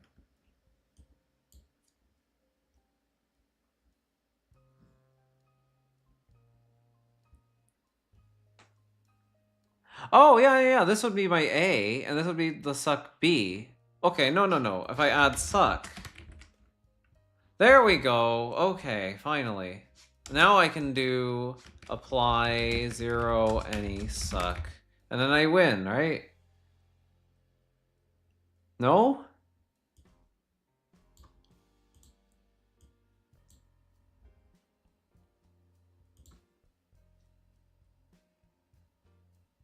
0 any suck. Where's 0 any suck? Oh no, actually this would be suck any 0. Yeah. Why do they say 0 any suck? That's so weird. Okay, whatever. It's done. Oh. Alright. This level proves that if A times B equals 0, then A equals 0 or B equals 0. It is logically equivalent to the last level, so there's a very short proof. Oh, really? Huh. So you're saying I can use what I just learned here to solve this super fast. Hmm.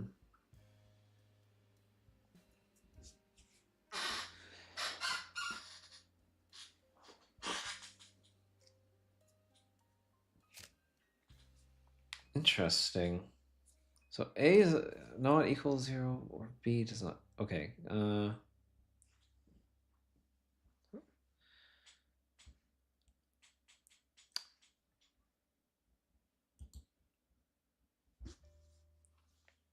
Can I contrapose this or something? Like it looks really similar.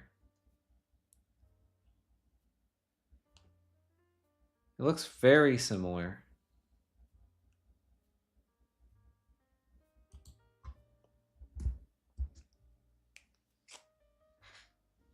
A very short proof.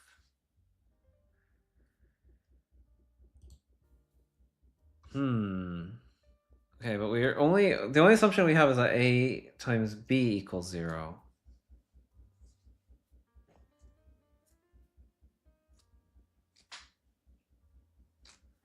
But mul any 0 requires A to not equal 0 and for B to not equal 0.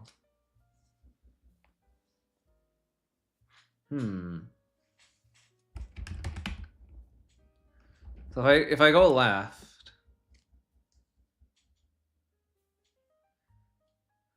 or no, I guess that's not how that works.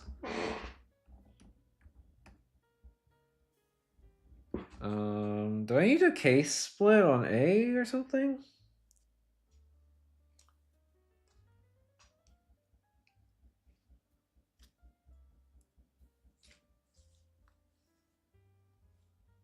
But then we get successors and stuff. I don't feel like we really need to go to that level of detail.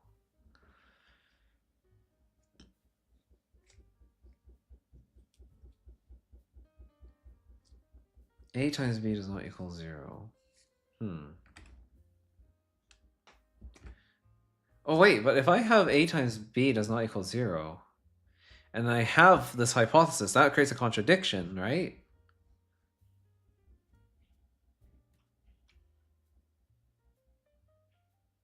And then I can just use the contradiction between hypotheses to prove whatever. Okay, maybe we'll start with that then, because that at least seems like a thing that I could do. If I have A times B does not equal 0 and A times B equals 0, that seems pretty cool. In order to get there, though, that means I would need to assume that A does not equal 0 and B does not equal 0, right?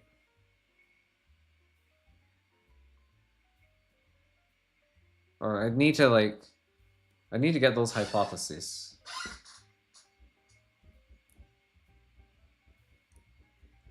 I don't think there's a way for me to prove A times B does not equal 0 with what I have.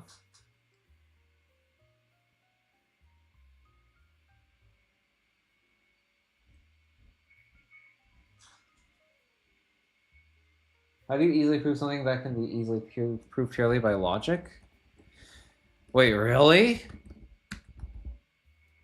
Okay. It's not like that. Okay.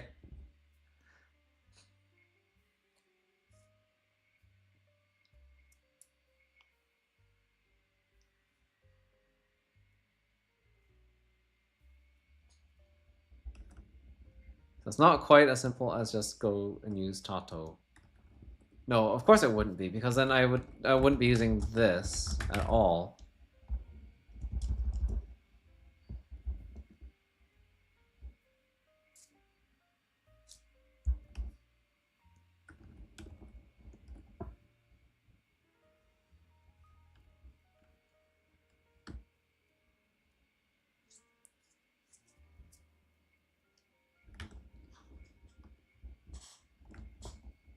Hmm.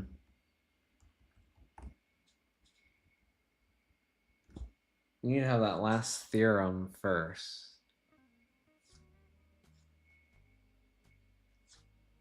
Yeah. So how would I use it?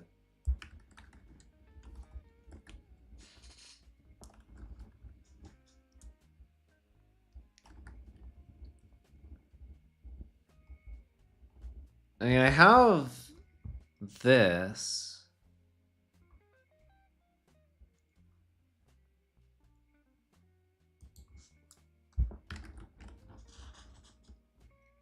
It does say very short proof. You won't have to do much. Is there something else I can use that would get me there? Like, along the way?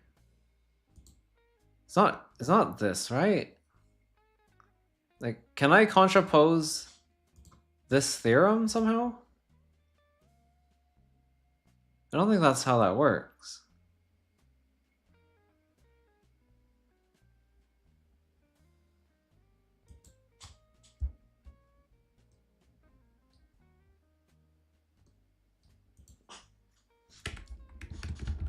Like a K split on A.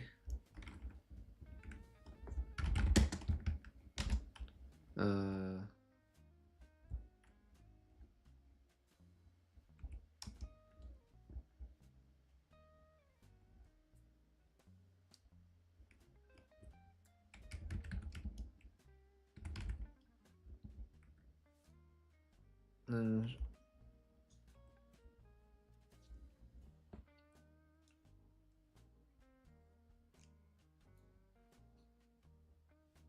I feel like I'm already doing too much work. There has to be an easier way than this.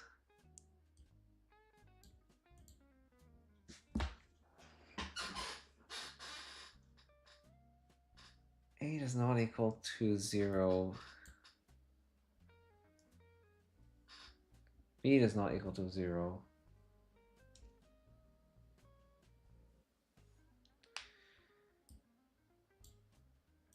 Hmm.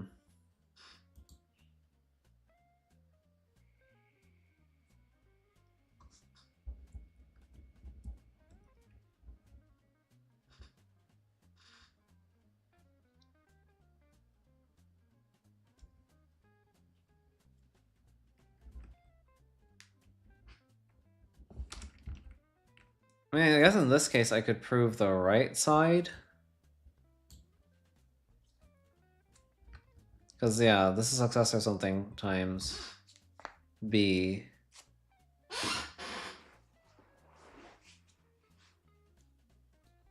Which would imply that A is not equal to 0.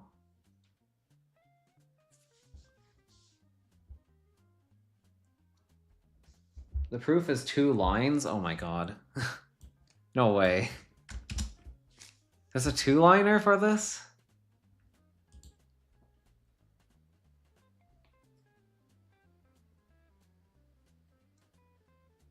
Maybe it...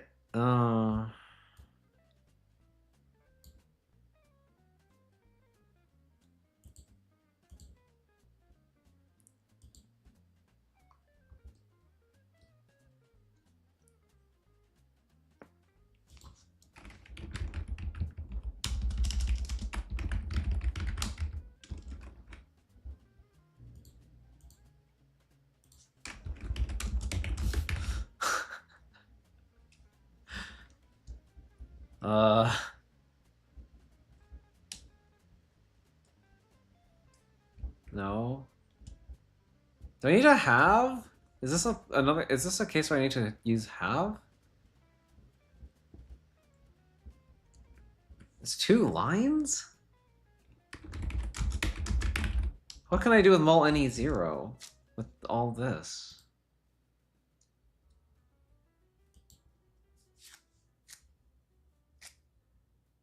I first need to have A does not equal 0 and B does not equal 0.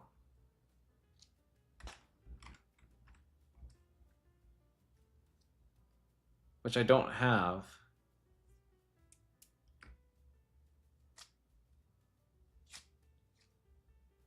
before I can prove that a times b does not equal 0.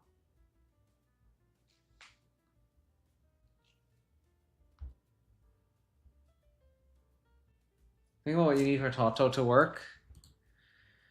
For Tato to work, I would need to have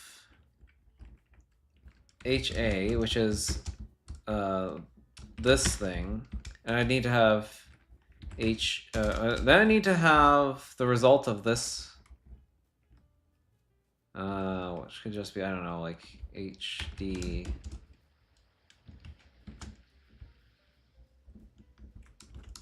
Oh wait, no, I need. I need this, which I do have. Yeah, H is that. So I already have H, which is that. And then I need to have something that looks like this. And then I can do Tato. And to get to this, I need to use mul ne0 to get there. So I need to convert this into a hypothesis somehow.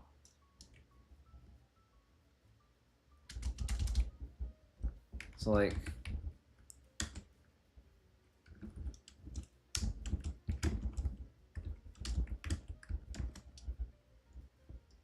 something like that. But I still have to prove this first. So I would still need to prove that A is not equal to 0 and B is not equal to 0.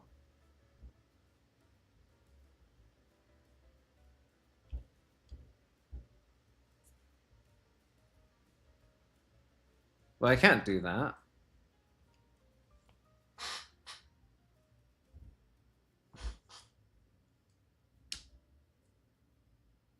What do I need for Tato to work?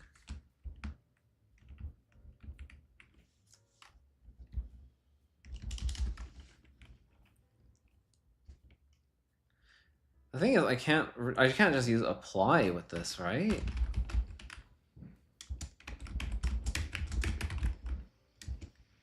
I can't apply you to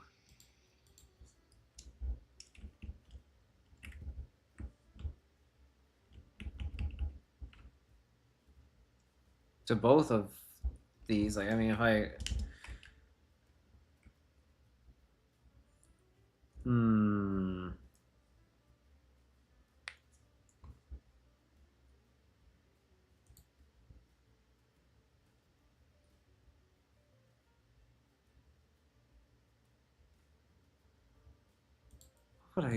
how would I even use Tato?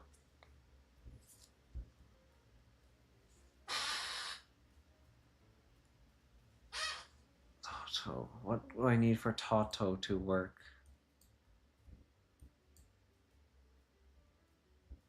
What do I need for Tato to work?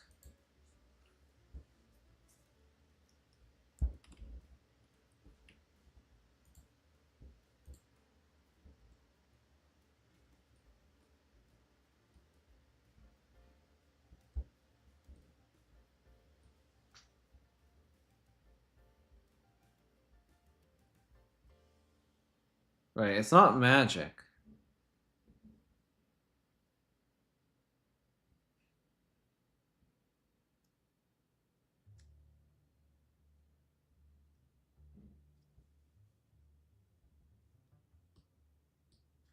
So Tato will solve this goal because although you don't need to know any effects like equalize or addition, I use rules of logic.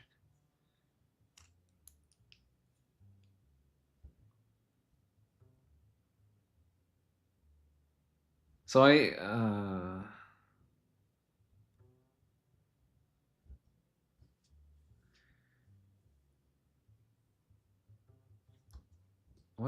how do I use it with with with this?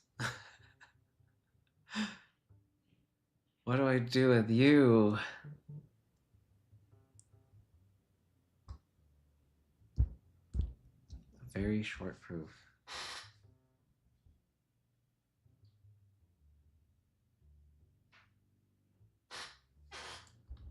If you just have that, it should work.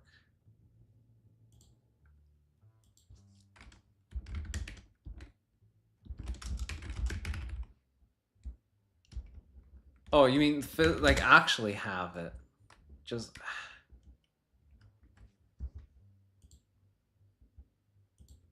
what?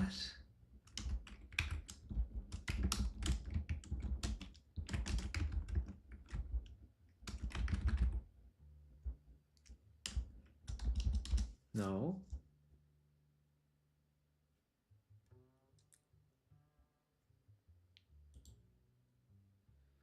Or do I actually have to?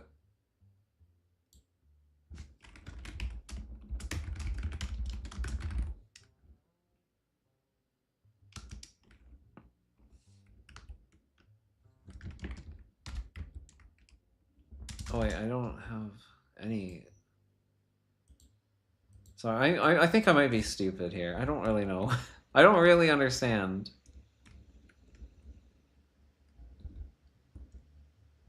H? No. I'm trying to use have. Recommend the have documentation a little bit more. Remember currying.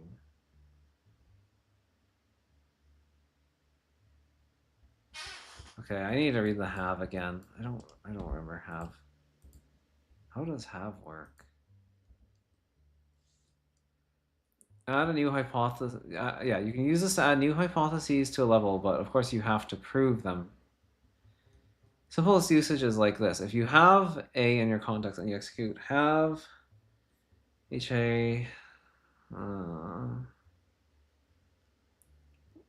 you'll get a new goal to prove, and then after you've proved it, you'll have a new hypothesis. HA in your original goal.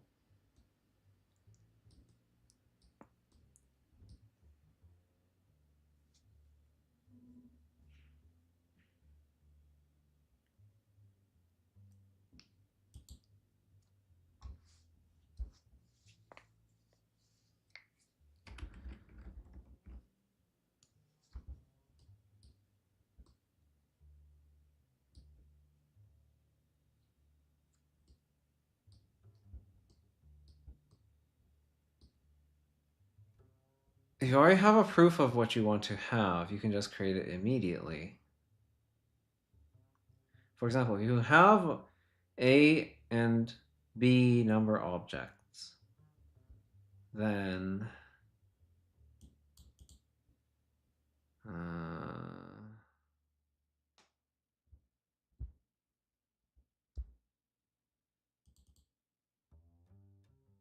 oh, this is directly add a new hypothesis H2 suck A equals suck B like A equals B. Oh, wait.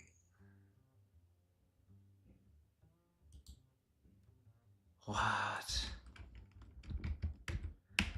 Right, logically equivalent. So what this is trying to say is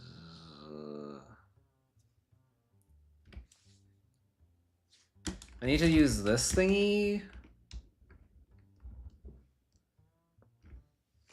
Oh, this is so this is my case. And if I want to add the hypothesis directly,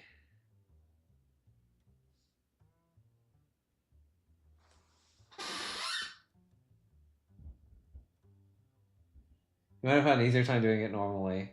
Yeah, I think so. But I want to figure out how to do the two-liner.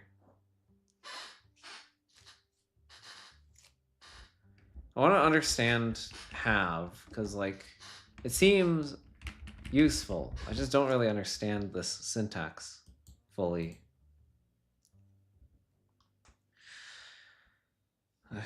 A and B number objects. Yeah, successor of A equals successor of B implies that A equals B. And then... Oh, and this would be the proof of that? Oh, wait! This syntax is this syntax. That's this.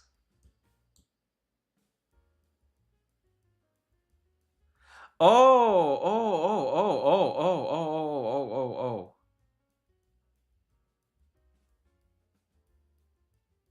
So this is like the implementation. This is like the body of this.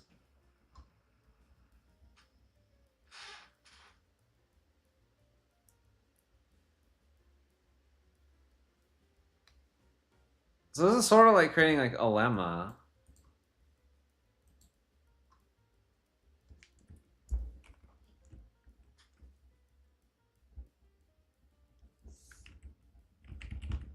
But in this case, I would use the other thing.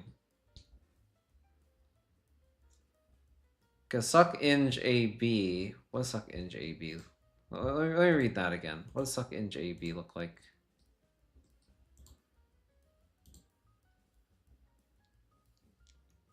Yeah, that's exactly this. Hmm.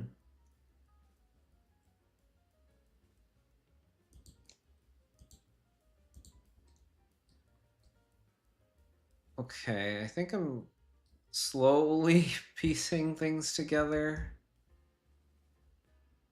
Suck A equals suck B. If you omit the type, it'll just infer the type. Ah. Wow, that's crazy, but I mean, so yeah, I could just do this.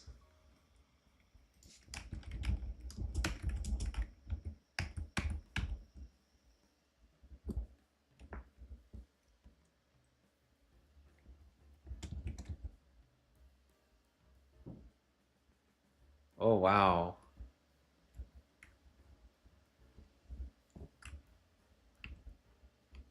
Oh, and that would allow me to Tato that? That's weird.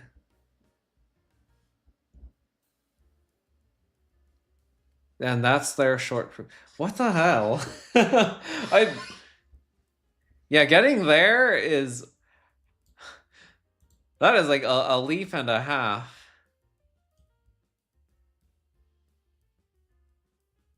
What does the show more help say? Oh, they literally just tell you to do that, huh? Wow, that's wild. So that's what their hint is. Man, I don't know. That's crazy.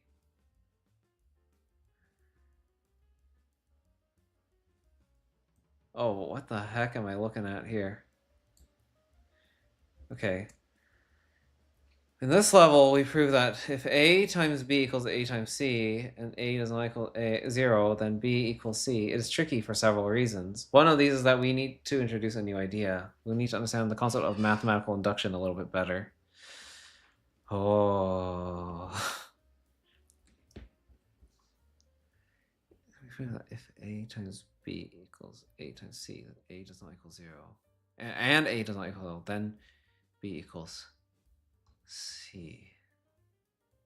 Whoa, okay, that's a lot. That's a lot to it's a lot to unpack, but I get it. I get it.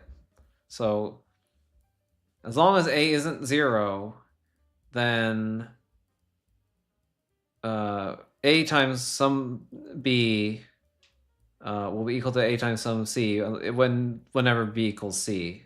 So B must be equal to C for this to hold. Okay. Starting with induction B with DHD is too naive. Because in the inductive step, the hypothesis is A times D equals A times C implies D equals C.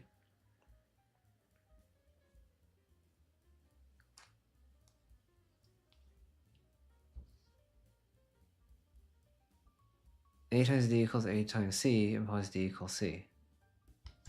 Yeah. But we know what we know is A times suck D equals A times C. So the induction hypothesis doesn't apply. Okay, hold on. Let me. Can I read that? Can I actually see what that looks like? So if we were to do this, like you're saying, we do the induction on B.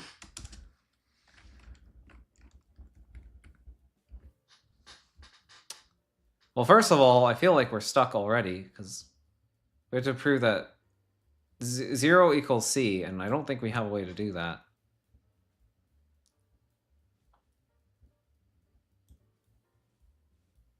But they're talking about the inductive step, which is this one.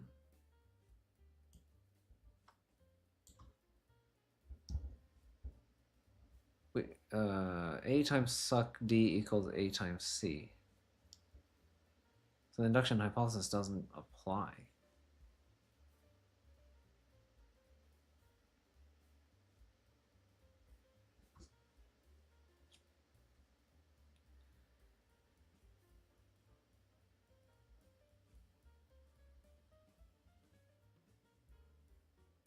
Okay, this is the hypothesis. Right, HD.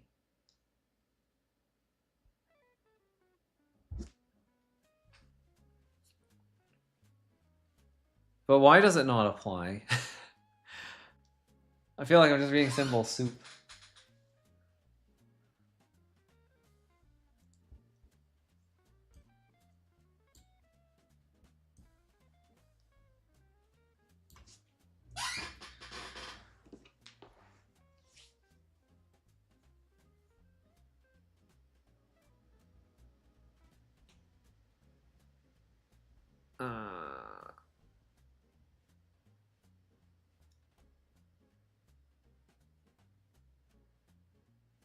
A times successor of D equals A times C.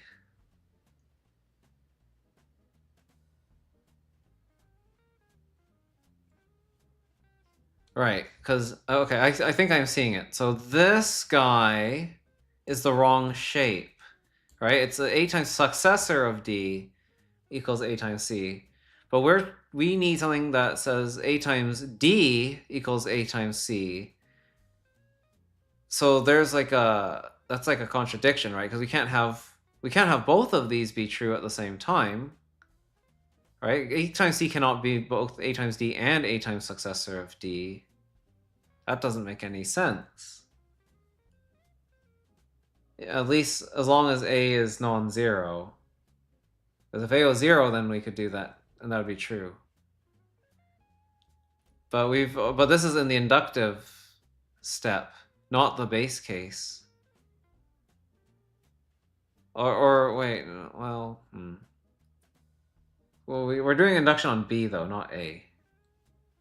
That's confusing.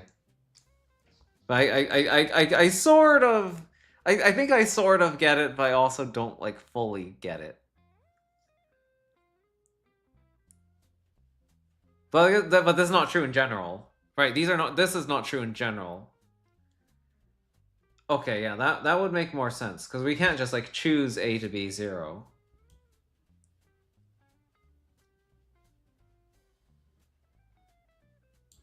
Okay, that's interesting. That is mind-boggling. Assume A does not equal 0 is fixed. The actual statement we want to prove by induction on B is for all C, if A times B equals A times C, then B equals C. This can be proved by induction because we now have the flexibility to change C.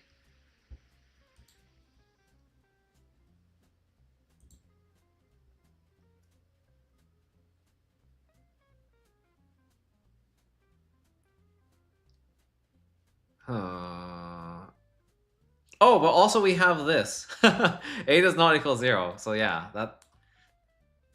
Right, okay. That makes more sense. Of course. Right. The actual statement we want to prove by induction on B is for all C, if A times B equals A times C, then B equals C.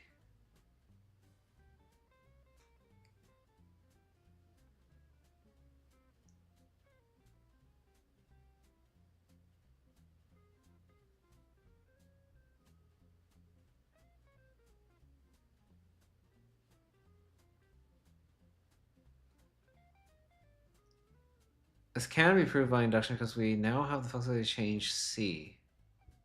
What do you mean change C?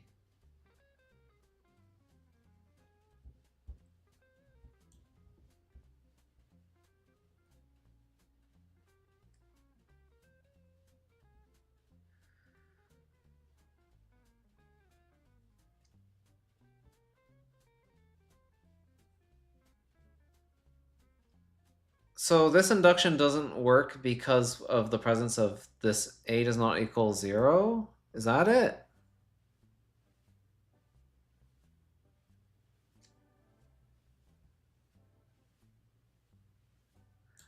This statement makes no sense to me. my brain is not understanding what that means. Don't really understand how it doesn't really come from other games either. It's going to be thought of as undoing a previously done intro C before doing induction. This is confusing as hell. What?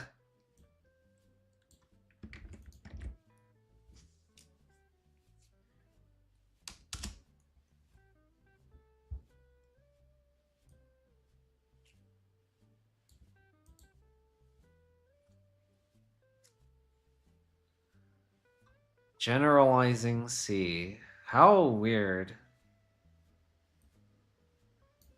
Okay, so it does still do the induction on B. It's just it adds generalizing C. So if I remove you,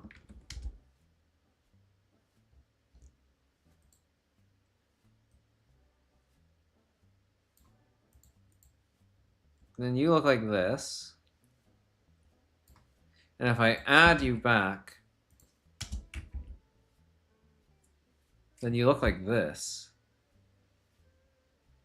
That's super different looking. But we still have A does not equal 0. Huh, what is the difference?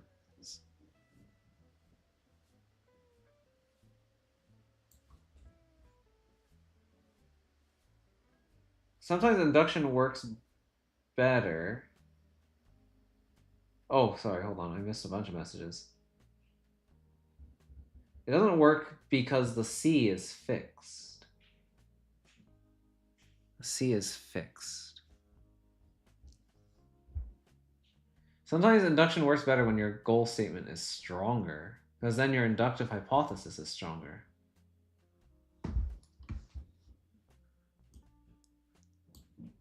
Oh, was it because it wasn't for all C?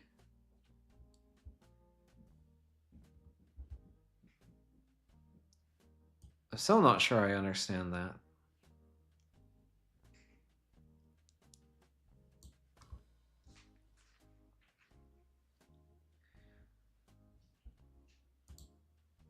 So for all C, A times D equals A times C implies D equals C.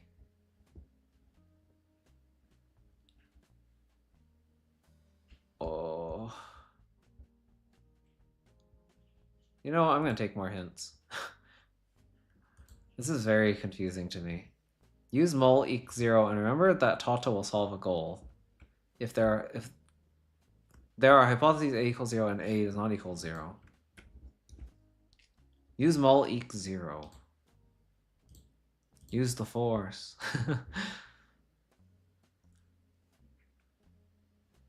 This one, really? Tata will solve a goal if there are hypotheses A equals 0 and A does not equal 0. Okay, even with the hint, I feel somewhat lost. Mul equals 0. So that would imply I need A times B equals 0, right? But where do I do that? I guess I need, okay, I guess focus on the base case first.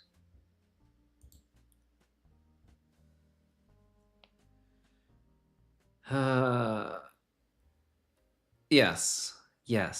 Okay, focus on the base case.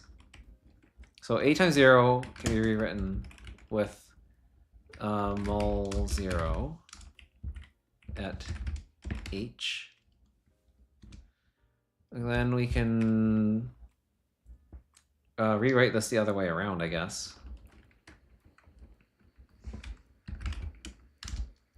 Well, I guess I can apply it to h still, so we'll just use mul eq 0. Like this.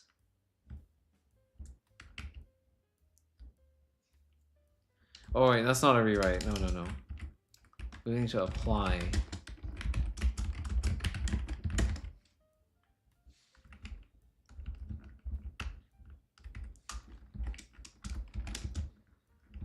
Does this work? No, that doesn't make sense. What am I doing? No, I think I need to use was it sim? Oh, there was a thing for this, right? Where you could like rewrite it so it's the other way around.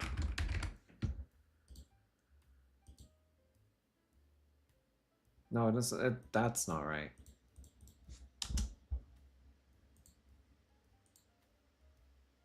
Change the goal or hypothesis of this form. Ah, okay. So that just needs to be done separately as a different line. Sim h, sim at h. And then I do this. All right, there we go. There we go. There we go.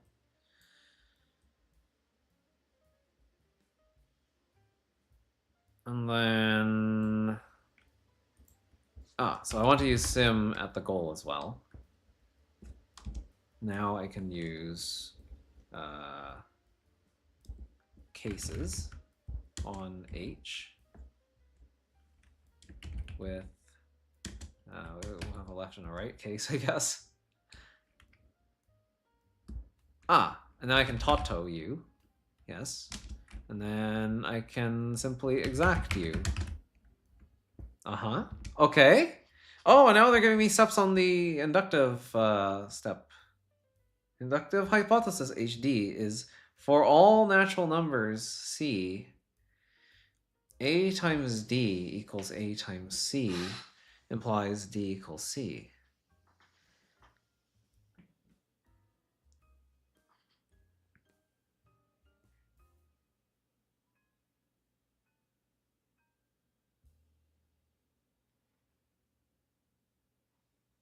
You can apply it at any hypothesis of this form. Okay.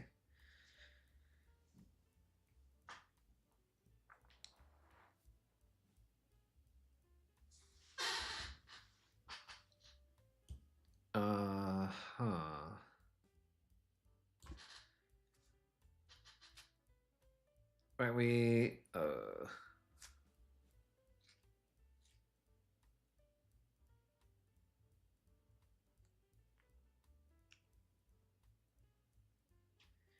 oh, but I can apply it, so I can, wait, does that mean I can apply it directly to H? Is that what you're saying? Like apply HD at H? Is that what it's trying to tell me? Because H is a hypothesis that's kind of like that, sort of. It's A times suck D, not D explicitly, equals A times C. Doesn't seem to like that, though. That feels like a circular argument, sort of, too. Wait, what's... A times... Wait, there's a question mark there. Why is there a question mark? Why is there a question mark?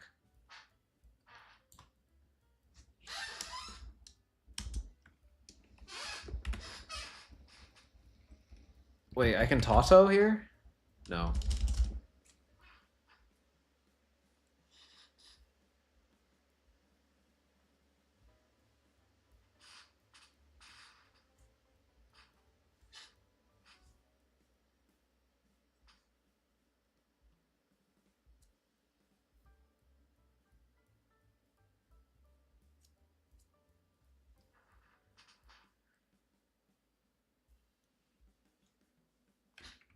Oh, wait, I have a hint. Split into cases. C equals 0 and C equals suck E, with cases C with E. Okay. C with E. Oops, cases.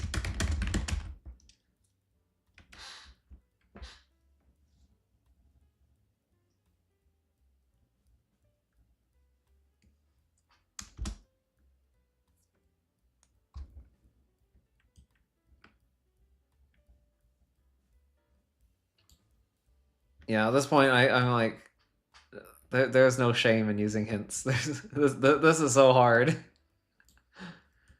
Uh,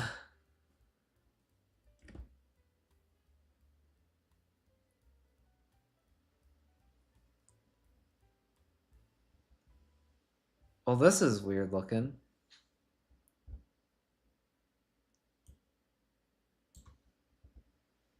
Well, this is impossible to prove, right? So I mean, I need to use something impossible then. So I guess I have to use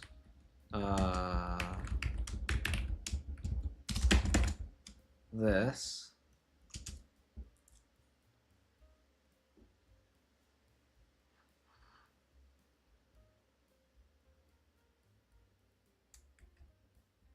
Right, this is just the base case. So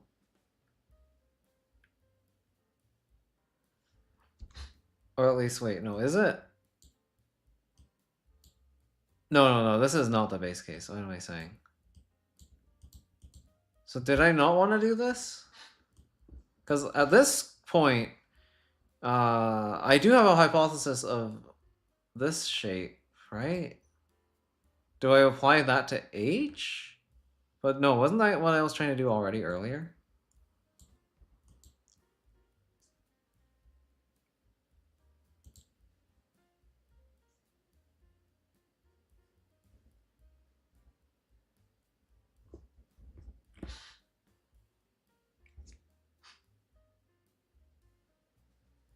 Can I Tato? No, it doesn't know anything about multiplication. We've proved this before.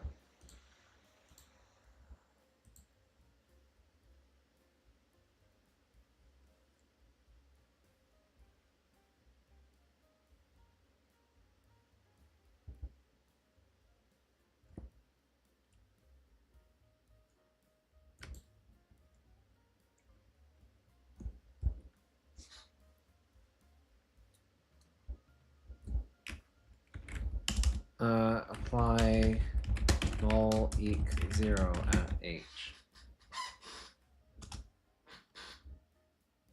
You definitely use all the hints here as well, okay.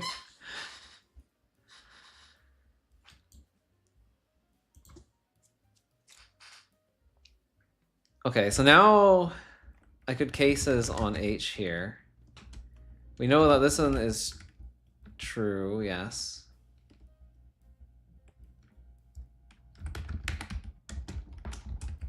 I guess I could do that.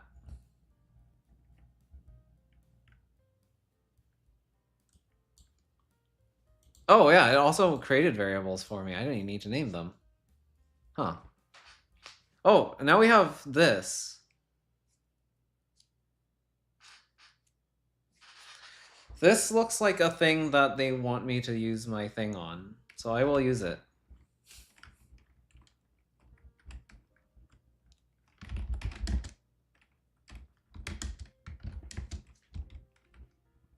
No, it doesn't like that. Why?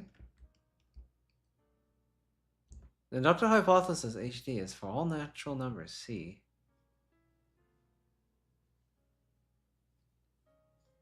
Wait, is this not the same as where I was earlier? I mean, there's a suck here now. That's slightly different.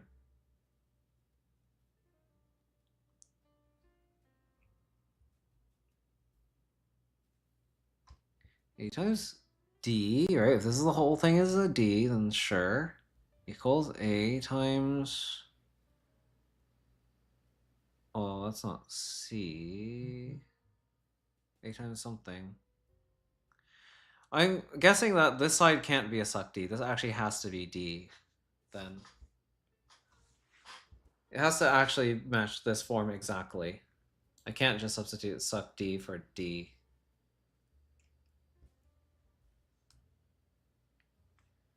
You can replace the cases exact with just Tato. Oh, really?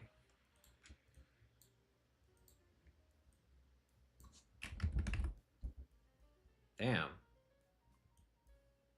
You're right. Okay, so I can like double Tato that way. This is not going to apply here. So that means I need to get the successors to the other side of the equality. No? I'm not even sure if this was worth doing.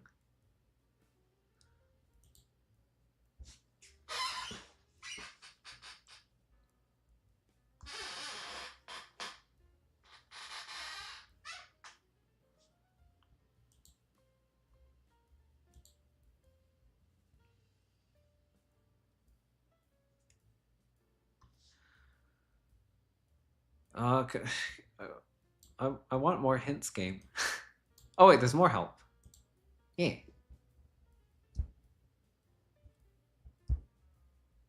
No wait, that is what I did because that's what they told me to do. Yeah, and I proved that. Yeah, no. That's exactly why I did this to begin with. Because they told me to. So that means this is the correct place to be. I just need to somehow configure you into... Unless I can prove that D equals E or something. I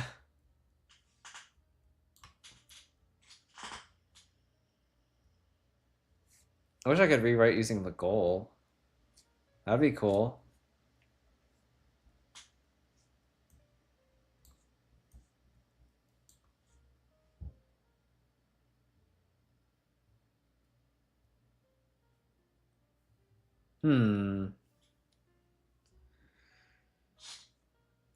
Oh wait, I can...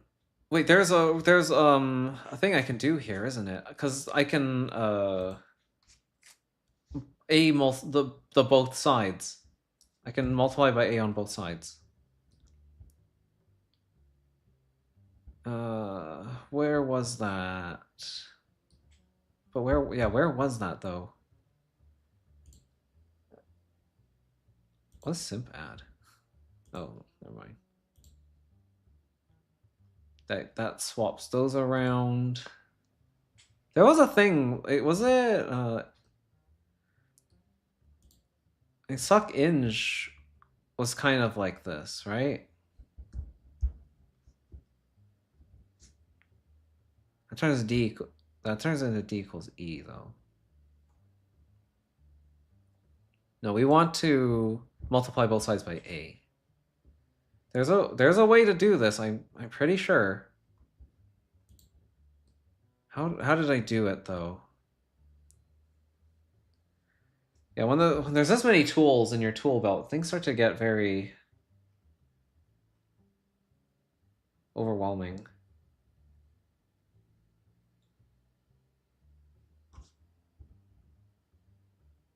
That is what you're trying to prove right now?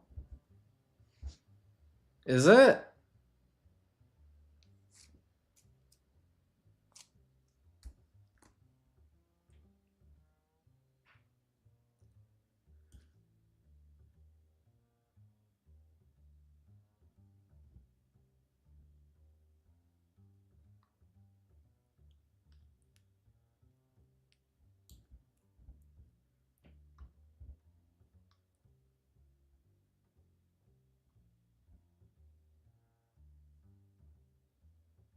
Oh, wait. You're right. So, so I do want to use suck inj. So if I apply suck inj, this gives me... Oh, no, that's not right. No, how do I strip the successors from both? No, I can't do that. No, that doesn't make sense. No, wait, no, yes you can. That you can prove that D equals E. Right? B- b- b- b- b- b- Like there's a way.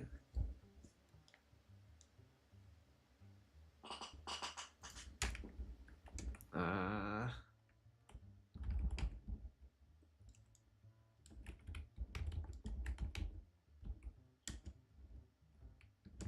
like this.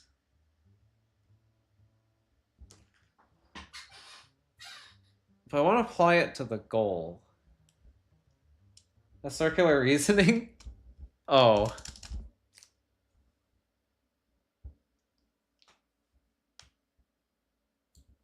but can't I?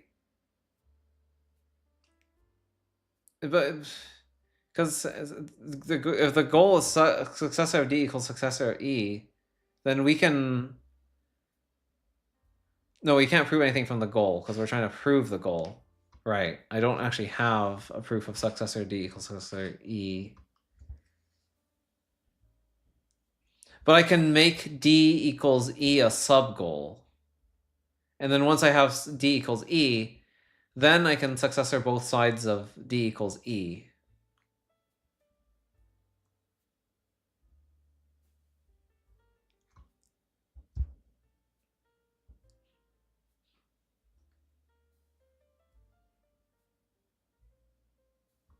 Right?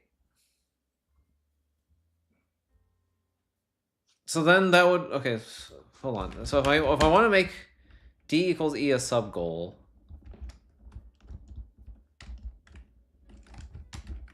let's get a name like that. So if I want to prove that D equals E,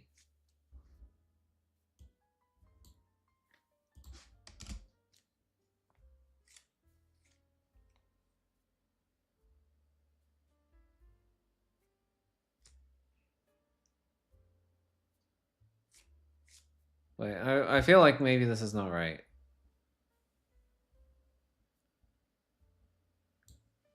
I don't know what I'm doing.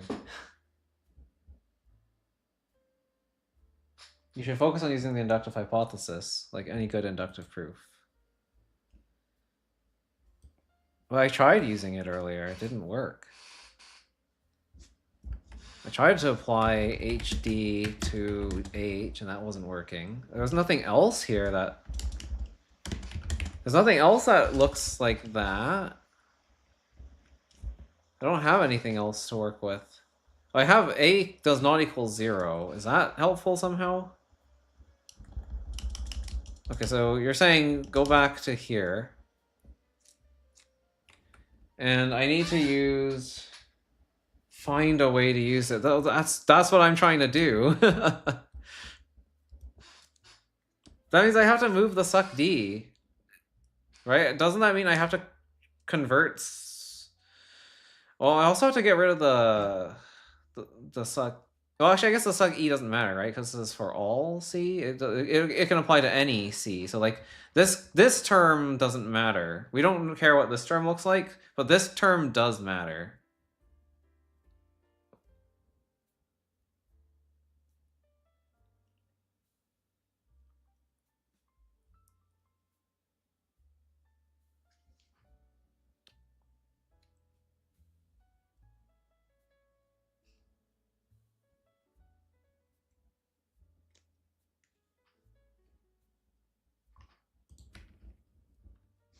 I don't really have much else I can use, though.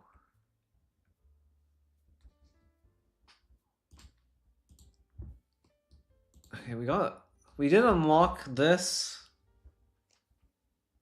but I already used it.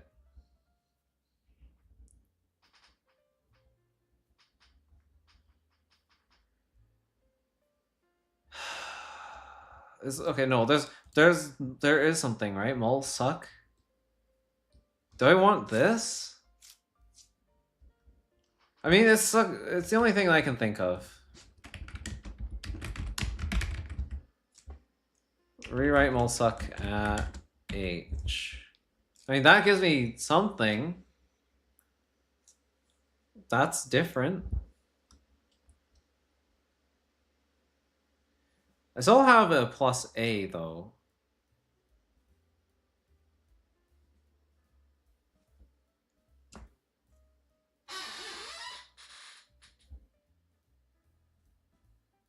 You can massage H into the right form. Okay. I'm trying to.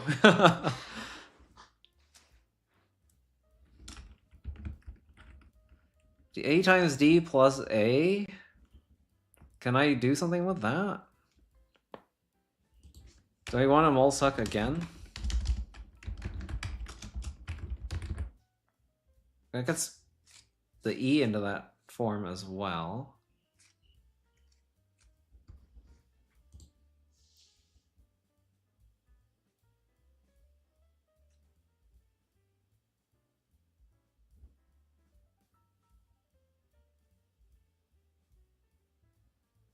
Yeah, plus A is the problem now.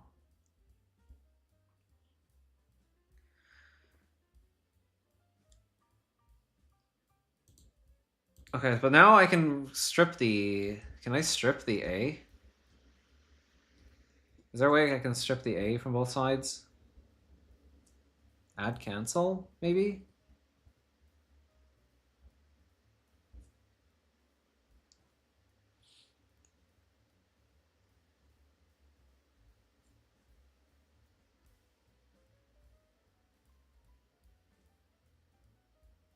How about add...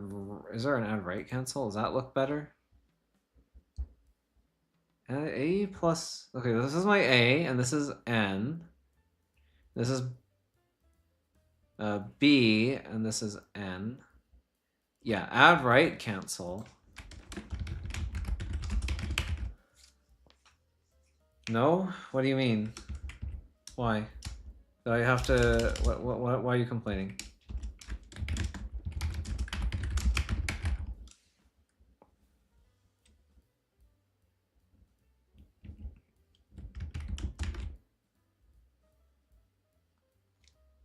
Oh wait, it's implies. Duh.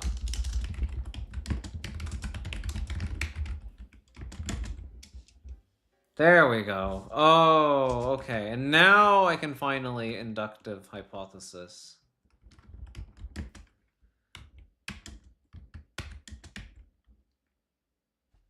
Okay, there we go. And then from here, I can do a successor on both sides, which is this, I think, or like it's like the inverse of this.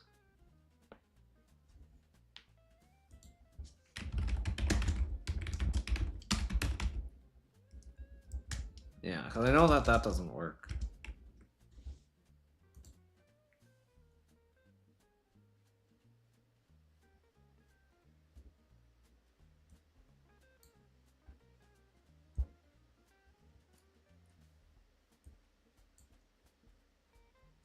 Oh wait, no, I can just rewrite. There we go. There we go. There we go. There we go. There we go. Oh.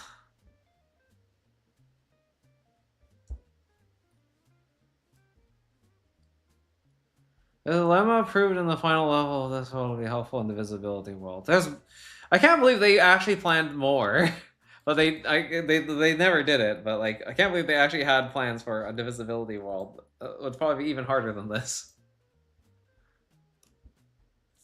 I just I cannot. Okay, give me some help, please. I'm not going to be able to solve this that quickly.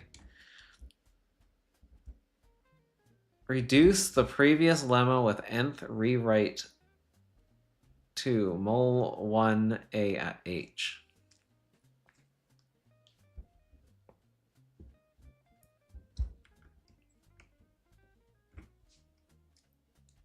Okay, so what do we have here? We have a is not equal to 0, and a times b equals a. So therefore b must be 1. Reduce to the previous lemma with nth rewrite 2 at h. Mol 1. Where's Mul 1? What's Mul 1?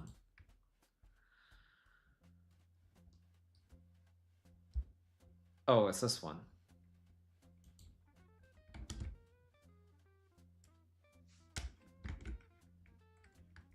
Oh, so that just turns you into this form. A times B equals A times 1.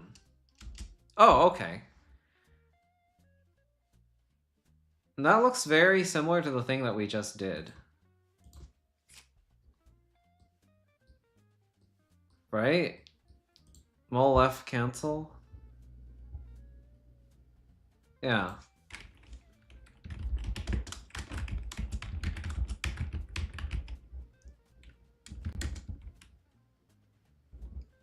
Exact H. Wait, no, what? Sorry, what just happened? How is it not just exact H?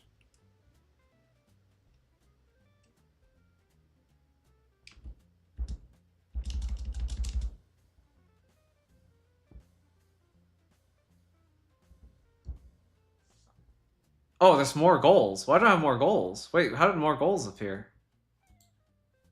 Oh, because I... Oh.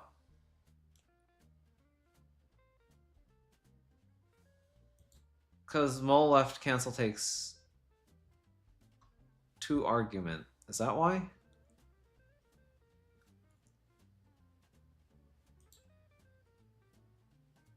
That's weird, but sure. I mean, exact H and then exact HA. Okay, this is a 2-liner apparently? Oh, they just give it the exact value, so they don't do it like one at a time. We have all the tools necessary to set the basic theory of divisibility of naturals.